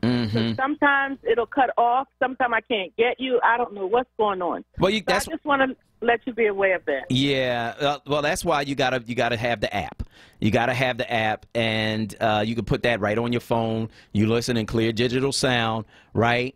That's why you got to be able to listen online. You can listen at wordradio.com as well. And of course, we also have the FM signal at 96.1 FM as well. But we are aware that there have been some issues, and we are working with that. So, Rebecca, I want to thank you so much for your call this morning and for pointing that out to us. But again, you can listen on your WURD app on your phone. You can also listen at WURDradio.com. Just click the Listen Live button there. And you can listen on the FM signal, 96.1 FM as well. So we're going to go back to the phone lines and talk to Brian from North Philly on line 2. Go ahead, Brian. King Solomon, how you doing this morning? I'm good. How are you? I'm great, man. And the uncorruptible Queen Kuwait, I tried to bribe her into giving me some tickets. She like, nah, that's right. That's integrity, bruh. That's what that is. Absolutely. Mm-hmm. I ain't mad at it. But my question is, these tax abatements, who makes the decision to even offer tax abatements to these developers? Is that city council? Well, yeah, city council and the mayor. They have to approve, any kind of legislation around taxes. So yeah. So the community has no input in that decision at all. Well, the community has to raise its voice about it, and I think part of what has happened is this, that when you have a city where you have so many people living in poverty, right? People just trying to make it through the day. You know what I mean? And so they don't really, A, understand what's going on with the tax abatement, and B, they don't have time to really delve into trying to educate themselves about it. And so, that's where my job comes in, man. I'm trying to let the people know this is what's going on. This is what is happening. These are the results of it, and you need to be concerned about it. And so, as people understand better what is going on, then I think we can do better and we can speak up about it. But this type of stuff happens because most people don't have time to worry about it. That's what I think. You're right. I'm at work right now. Mm-hmm. So I will be down there at the Chicago. Good. Good. One more thing, if I can add. Sure. When they sell these properties under market, is that also the city council's decision and the mayor? When they sell school properties under market value? Yeah. That's the school district's decision, I believe. And I believe, now I'm thinking back now, because this was 2013, it's like 6 years ago, but I think they were working through PIDC to help them sell the properties. That's like, it's not quite a government agency, but it's kind of it's the Philadelphia Industrial Development Corporation. I think they were working through them to sell some of those properties, and they sold them under market value. Right. And they did the same thing with that police station that they were building, or I guess repairing. Yes, they did. Yes, they did. Yes, so they did. That's the city. Yeah, that's the city. Yep. So I want to thank you so much for your call this morning on WURD Radio. Again, if we know better, we can do better, right? If we understand what's happening around us, then we can begin to address it. But I think a lot of this stuff just happens because we don't know what's going on and don't really have time to try to dig into it and figure it out. We ain't got time for all of that. But that's why I'm here, man, to dig into it for you and let you know what's going on so that we can then mobilize around it and do something about it. 215-634-8065. That's 215-634-8065. That's the number. Let's go to Carlos from Nicetown on line 3. Go ahead, Carlos. Yes. How you doing, brother? I'm good. How are you? Yes. That one was right. That phone, your radio station do be going off. But check out, right? I do got the app on my phone. Good. Yeah. But how's it sound? But now about the schools. Mm-hmm. How long did they have that asbestos in there? Do they know? From the time they were built. So a lot of the schools, whoa. From the time they were built, if you want me to answer your question, from the time they were built, because they didn't stop using asbestos in buildings until, like, I don't know, the 80s, right? So from the time they were built, the asbestos was there. Now, what they did was, a lot of it, they covered it, right, so that the asbestos wouldn't break off and those particles get in the air and get in your lungs. That's what gives you cancer, because those particles are almost like needles, right? And they dig into the flesh in your lungs, and that's how you get mesothelioma, a type of cancer. So they covered a lot of it. But, yeah, it's 175 buildings with asbestos in them in the school district. Yeah. Oh, my God. Mm-hmm. Yeah. They better, well, wait a minute. That means they better check them kids, man, and then they got moving now. What about the pregnant teachers and stuff? I was in there. See, that could affect the fetus. You got pregnant teenagers and everything was in those schools then. Yeah, I guess. I mean, you know, I think, yeah, it is crazy. But again, you know, I want to differentiate. You know, just like Dr. Height did, that you know, you've got asbestos, and if it's covered, right, it's not in a position to harm you. But if it gets damaged, if somebody pokes it and it's damaged, and those fibers start to come out, that's how you get cancer. All of the asbestos could be taken out of the schools with 1 year of the tax abatement money. I'm just saying. 215-634-8065 is the number you can call to get in. Patrick from New Jersey is on line 1. Good morning, Patrick. Hey, Solomon. How you doing, man? Good, and you? Good. I'm doing really good. Just want to report that there's 8 white people fighting a older lady with a cane. Stop. I witnessed it. Stop. I witnessed it. Stop, Patrick. Look, shout out to Rita. Shout out to Rita. We love you, Rita. I hope you're okay, Rita. Yeah. Yeah. You know what? I remember when this station started, right? Yeah. And I've been listening to this station from day one. Mm-hmm. The whole tax abatement program was started under what was called NTI, the Neighborhood Transformation Initiative. And take no offense, but that was what this station really pushed the first 2 years they were open. Mm-hmm. The NTI program was huge. We're going to rebuild the city. And that's, 19, almost 18 years ago. Mm-hmm. Mm-hmm. And I think it's over, you're talking about almost $400 million of taxes that have been not paid to the city. Mm-hmm. You know, and it was supposed to be, if I remember it right, it was supposed to be only like a 10-year program. Mm-hmm.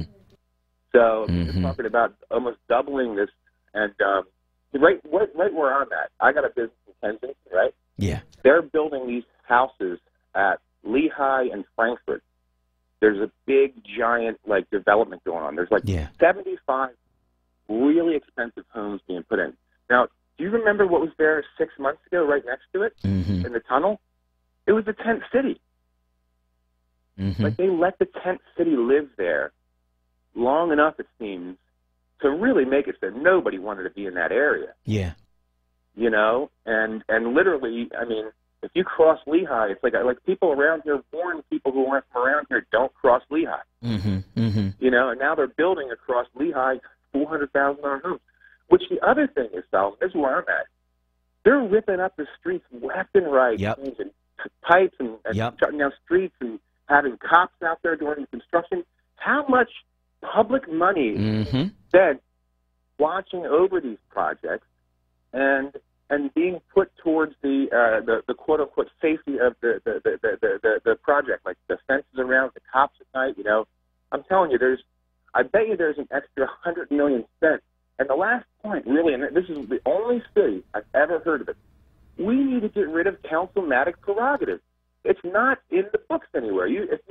Please, somebody in council or some lawyer in the city, show me where in our city charter it says that council people have a prerogative to do whatever they want with properties in their districts. I would bet you there's hundreds of millions of dollars missing from the places that were sold by Penny out of Johnson and other people who are just giving them to their friends. Yeah, I don't know that you need to get rid of councilmanic prerogative, but I do think that there should be some adjustments to that because, you know, it's there for the purpose of protecting the people in the community. But a lot of times the people in the community don't know what deals are going on, don't know what properties are available, don't know any of that stuff. So I just think that the people have to have a closer watch on what's happening in their community. But again, I think it goes back to poverty. Because when you're poor, man, you're just trying to make it from day to day. Sure. You're not watching all of that.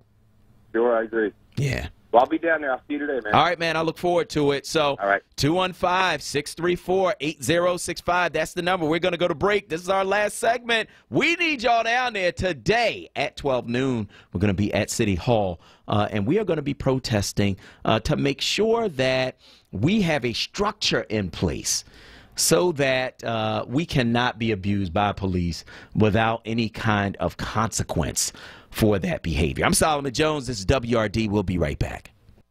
Brothers and sisters, don't miss The Source. Weekdays 10 a.m. to 1 p.m. on Word Radio. WordRadio.com and the Word Radio app. Add something delicious to your day at McDonald's, like a double cheeseburger for $2 or a McChicken for $1. Price and participation may vary. Cannot be combined with combo meal. We filmed Pennsylvania adoptive families and asked them why more people need to become foster or adoptive parents. As a society, we have a responsibility to make sure every kid gets from being a kid to being a responsible adult. I would encourage anybody to do it. You get so much more out of it than you expect. Visit adoptpakids.org to watch the video, meet the kids, and learn how you can become a foster or adoptive parent. Paid for with Pennsylvania taxpayer dollars. Be heard. Want another way to join the conversation? Follow us on social media using the hashtag onWURD. Be heard. Stay connected to Word Radio. Independent Black Media. This is the story of a very special woman. Just a few knew about her superpowers. In a matter of seconds, she turned herself into a great mathematician. She masqueraded as a regular person at work, but as a superhero at home. Everyone knows her as Gabriella. I still call her Mom. Your hero needs you now, and AARP is here to help. Find the care guides you need to help, complete with tips and resources at aarp.org/caregiving. Brought to you by AARP and the Ad Council. It's Wake Up with Word, hosted by Solomon Jones.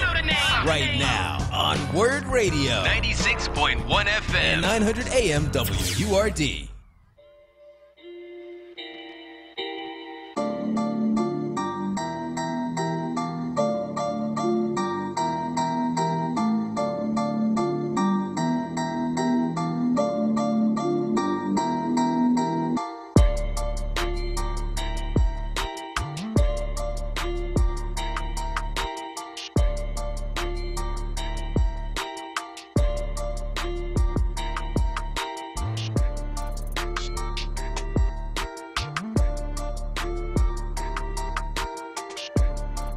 Good morning. This is Solomon Jones on 900 AM and 96.1 FM WURD. And I want to welcome you back to Wake Up with Word. And we're going to talk with our next guest.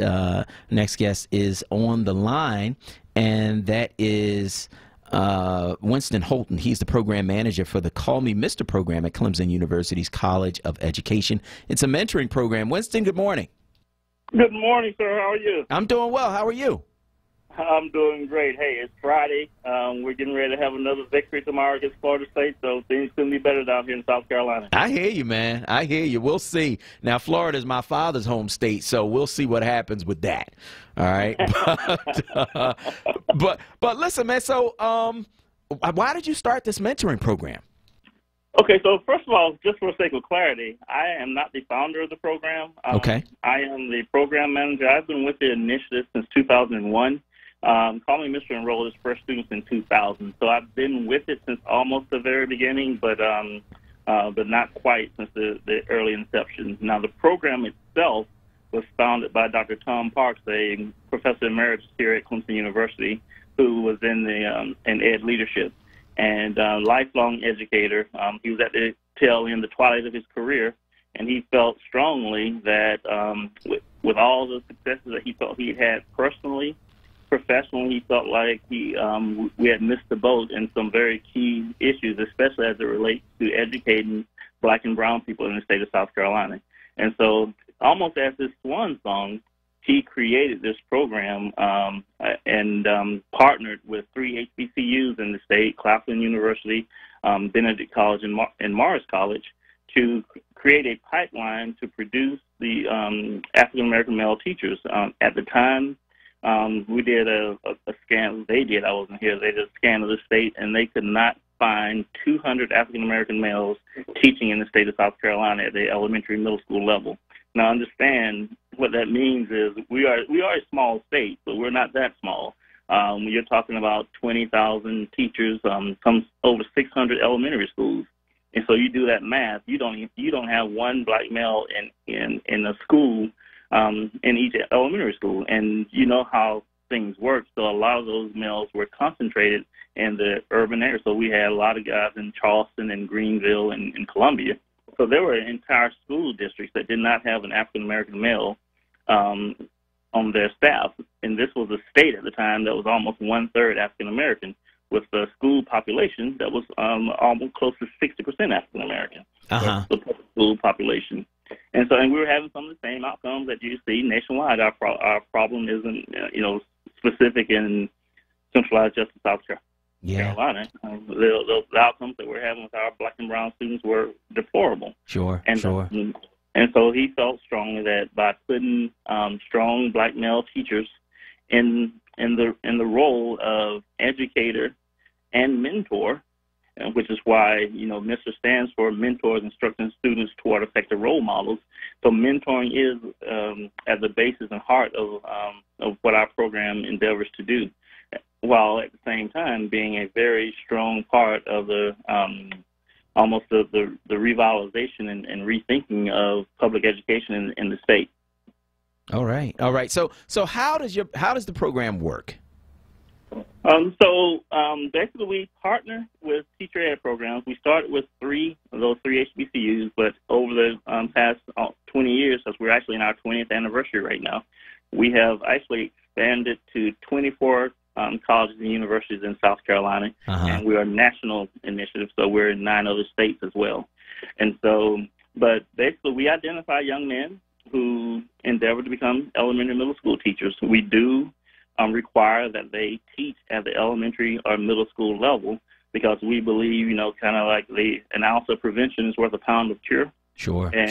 And certainly we value and respect secondary educators at the high school level, but we know and understand that so often by the time students reach high school, the die has already been cast. In fact, the middle school is where they are already dropping out, and it can be traced back to 3rd and 4th grade, where you can literally look at reading levels at that grade level and determine whether or not a student is going to be successful in school. So we believe that by providing foundational support, giving students a different perspective on what is possible, both by what they're being taught and how they're being taught it, but also literally by what they see, because they literally see in the head of the classroom the personage of themselves. And at the same time, we also understand that majority students benefit from this as well, because they get a different perspective of what it is to be a black male. It's not something that's generated by media or television or movies, but it's something that they can experience firsthand, and they understand what power and majesty that there is in black people, because they have a black man in front of their classroom that is a qualified, highly qualified educator that's providing everything they need academically, but at the same time doing some other things that are critical in terms of changing how they see themselves and see themselves in the world. All right. And like I said, and that's valuable for our black students. Sure. But that's valuable for our majority students as well. All right. Well, I want to thank you so much. Where can people learn more about the program?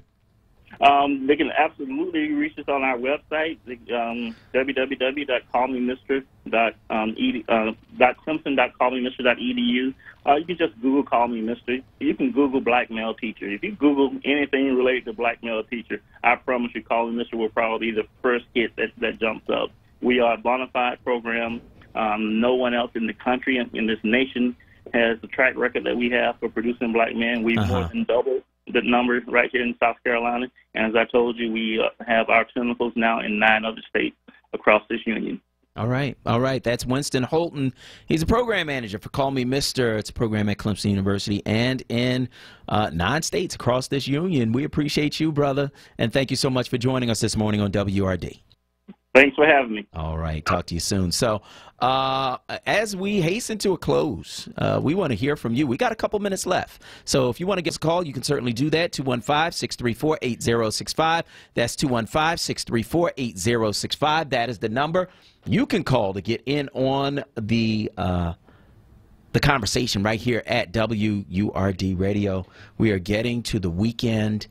Today is going to be a busy day for me, but it's going to be a busy day for all of us. And so we look forward to seeing each and every one of you out today. We're going to be at 12 noon at City Hall. We're going to meet at the Octavius Cato statue, and we need you there. We want to see you there today as we go out and demonstrate for police accountability, and try to make sure that there is a contract in place. There are some things in place to protect our people going forward. So 215-634-8065. That's 215-634-8065. That is the number that you can call to get in on the conversation right here at WURD Radio. So I'm going to go to the phone lines, and we're going to talk with Saray from Springfield on line 1. Good morning. Hello? Yes, go ahead. Hi. Hi. This is Saray. I have a suggestion, okay? Is it possible that we could put a big sign up on Benjamin Franklin, having the sign say, wait a minute, hold on, listen. 313-0985. Why is... Don't even, hold on. No, okay, I can't hold on. We only got a couple minutes. 215-634-8065. That's 215-634-8065. That's the number you can call to get in on the conversation right here at WURD Radio. Again, we are going to be out today, and we are going to be protesting for police accountability. And again, this is not just a Philadelphia issue. This is an issue in places all across this region, all across this country. Kwesi, I just keep thinking about the police chief. He was also the town manager, right, in that town in New Jersey. What was it, Bordentown? Yep, Bordentown. Bordentown, New Jersey. And this dude beats up a black teenager who he was arresting for something, I don't know, something stupid, something at a hotel. And bangs his head against a doorknob and then brags about what he'll do to black people, N-word this, N-word that, to the point where one of his officers began to tape the things that he was saying. And just a horrible case where this dude then goes to trial for hate crimes related to what he did. And they can't find a reason to convict him. Now, you got it all on tape. What he did, what he said, what his attitude was toward it. So you know it's a hate crime, but can't bring yourself to convict this guy for what he did. It is a travesty. And so this is not just about Philadelphia. This is about keeping all of us safe in our communities across this country. And so we're going to try to go back to Ray from Springfield on line 1 very quickly. Go ahead. You got about 30 seconds. Go ahead. Okay, this is the slogan that I wanted to put in front of Benjamin Franklin. Don't even try it.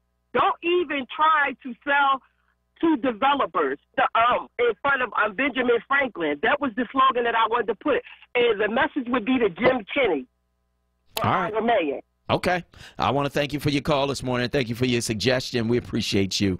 And thank you for calling back. Again, we're going to be at City Hall at 12 noon today. We're going to meet on the south side at the Octavius Cato statue. We are looking for all of you to be there as we stand up for this next phase of what we are doing around the issue of policing in the city of Philadelphia. I am Solomon Jones. This is WURD Radio, and we appreciate each and every one of you who tuned in on today's show, and also we appreciate those of you who have also called in on today's show. And so, as always, I want to thank our guests, Rochelle Bilal of the Guardian Civic League, Hazen Minos of the Police Advisory Commission, Winston Holton of the Call Me Mr. program, and financial consultant Akbar Hassan. And now, for super producer Kwesi Mathis, I am your host, Solomon Jones, saying tune in Monday at 7 for more Wake Up with Word. Peace.